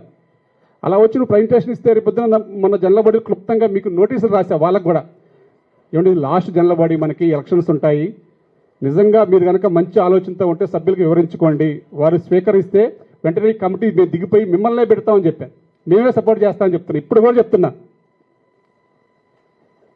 కాబట్టి నేను సభ్యులను అడిగేది అదే, మీరు ఎన్నన్నా ఇంకా ఎన్ని విమర్శలు చేసినా మేము ఒక డ్రీమ్ అనుకున్నాం కాబట్టి, నేను ఒక పని పట్టుకుంటే పని అయిపోయిన దాకా నేను వదిలిపెట్టను కాబట్టి, అది అంతిమంగా మేము ఏమైతే ఒక డ్రీమ్ ప్రాజెక్ట్ అని చెప్పేసి మీకు వీడియో కూడా రిలీజ్ చేసాం, మీకు వీడియో కూడా వస్తుంది ఇప్పుడు గ్రూపుల్లో. ఆ వీడియో ప్రకారం చిత్రపూర్ని కంప్లీట్ అయిన దాకా కడదాకా మేము పోరాడుతూనే ఉంటాం, కడదాకా నిలబడతాం సొసైటీకి. కమిటీకి కూడా ఈసారి నేను ఒకటే చెప్తున్నా, కమిటీని కూడా నేను ప్రక్షాళన చేస్తాం కంపల్సరీ. ఎందుకంటే మాకు అనుబంధంగా ఉంటాం కాదు, నాకు అనుబంధంగా ఉంటాం కాదండి, వ్యవస్థకు అనుబంధంగా ఏ కష్టం కలిగినా అండగా నిలబడే వాళ్ళని నేను పెట్టుకునే ముందుకెళ్తా. ఉన్న వాళ్ళకి అలా ఉంటాను అంటే ఉన్న వాళ్ళతో వెళ్తా, లేదు మేము అలా ఉండలేము, ఈ కేసులు భయపడతాం, ఇవన్నీ మా వల్ల కాదు అనుకుంటే కనుక అటువంటి వాళ్ళని కూడా పక్కన పెట్టైనా సరే సొసైటీ కొరకు అండగా నిలబడే వాళ్ళు ఎవరైనా ముందుకు వస్తుంటే వాళ్ళని స్వాగతించుకొని, ఏదైనా సరే మీకు ఏదైతే చెప్పానో ఈరోజు ఆ ప్రాజెక్టులు అన్నీ కంప్లీట్ చేసి చిత్రపూర్లో ఇక్కడ ప్రాజెక్ట్ కానీ, ఎంఐజీ టవర్ కానీ, క్లబ్బులు కానీ, కమర్షియల్ కాంప్లెక్స్లు అన్నీ కూడా విత్-ఇన్ 3 years మ్యాక్సిమం 3 years ఒక మీకు 6 నెలల్లోపే ఆ పని అనేది కనిపించే విధంగా ఈ కమిటీ చేయడానికి సిద్ధంగా ఉంది. ఈ కొత్త ప్రాజెక్టులే కాదు, ఉన్న ప్రాజెక్టులు ఎంఐజీ కానీ, రోవర్స్ కానీ, డూప్లెక్స్ కానీ మార్చి తర్వాత మేము స్పీడ్గా చేయడానికి ప్రణాళిక తయారు చేసుకున్నాం. అట్లాగే ఎల్ఐజీ, హెచ్ఐజీ వాళ్ళకు కూడా వాళ్ళ భాగస్వామ్యంతో సొసైటీ అభివృద్ధి చేయడానికి చాలా క్లుప్తంగా ఉన్నాం. ఏదన్నా సరే ప్రణాళిక ఈ 3 సంవత్సరాలు చాలా కీలకమని భావిస్తున్నాం కాబట్టి ఈ కమిటీని ఆశీర్వదించమని మేము పదే పదే కోరుతున్నాను. మీ అందరూ కూడా ఆశీర్వదిస్తారని చెప్పి ఆశిస్తున్నాను. సార్ అనిల్ గారు సార్ ఇన్ని ఆటిపోట్లు ఎదుర్కొంటున్నారు, విమర్శలు వస్తున్నాయి. ఎప్పుడు చూసినా మీరు చాలా గ్లామర్గా అనిపిస్తారు. మీ ఆరోగ్య రహస్యం ఏంటి? అంతిమంగా ప్రాజెక్ట్ కంప్లీట్ చేయడం లక్ష్యంగా నాకు కూడా బాధ ఉంటుందండి. నా బాధ నాలో ఉంచుకుంటే తప్ప ఎవరిని బాధ పెట్టను. అదే నా సిస్టమ్.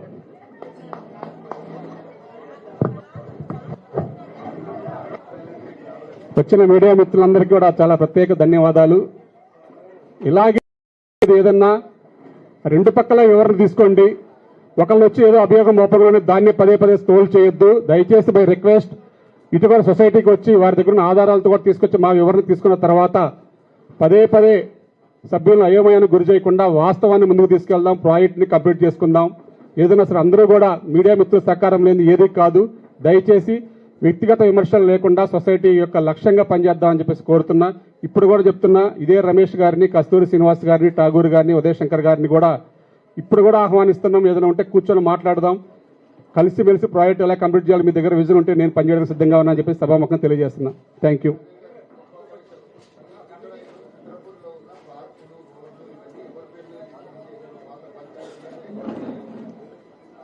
హెచ్ఎండిఏకి పాత పంచాయతీలో చేసాము, ప్లస్ తర్వాత హెచ్ఎండిఏ కూడా మేము మార్టిగేజ్ చేసాం, ప్లస్ మన మున్సిపాలిటీ కూడా ఇచ్చాను.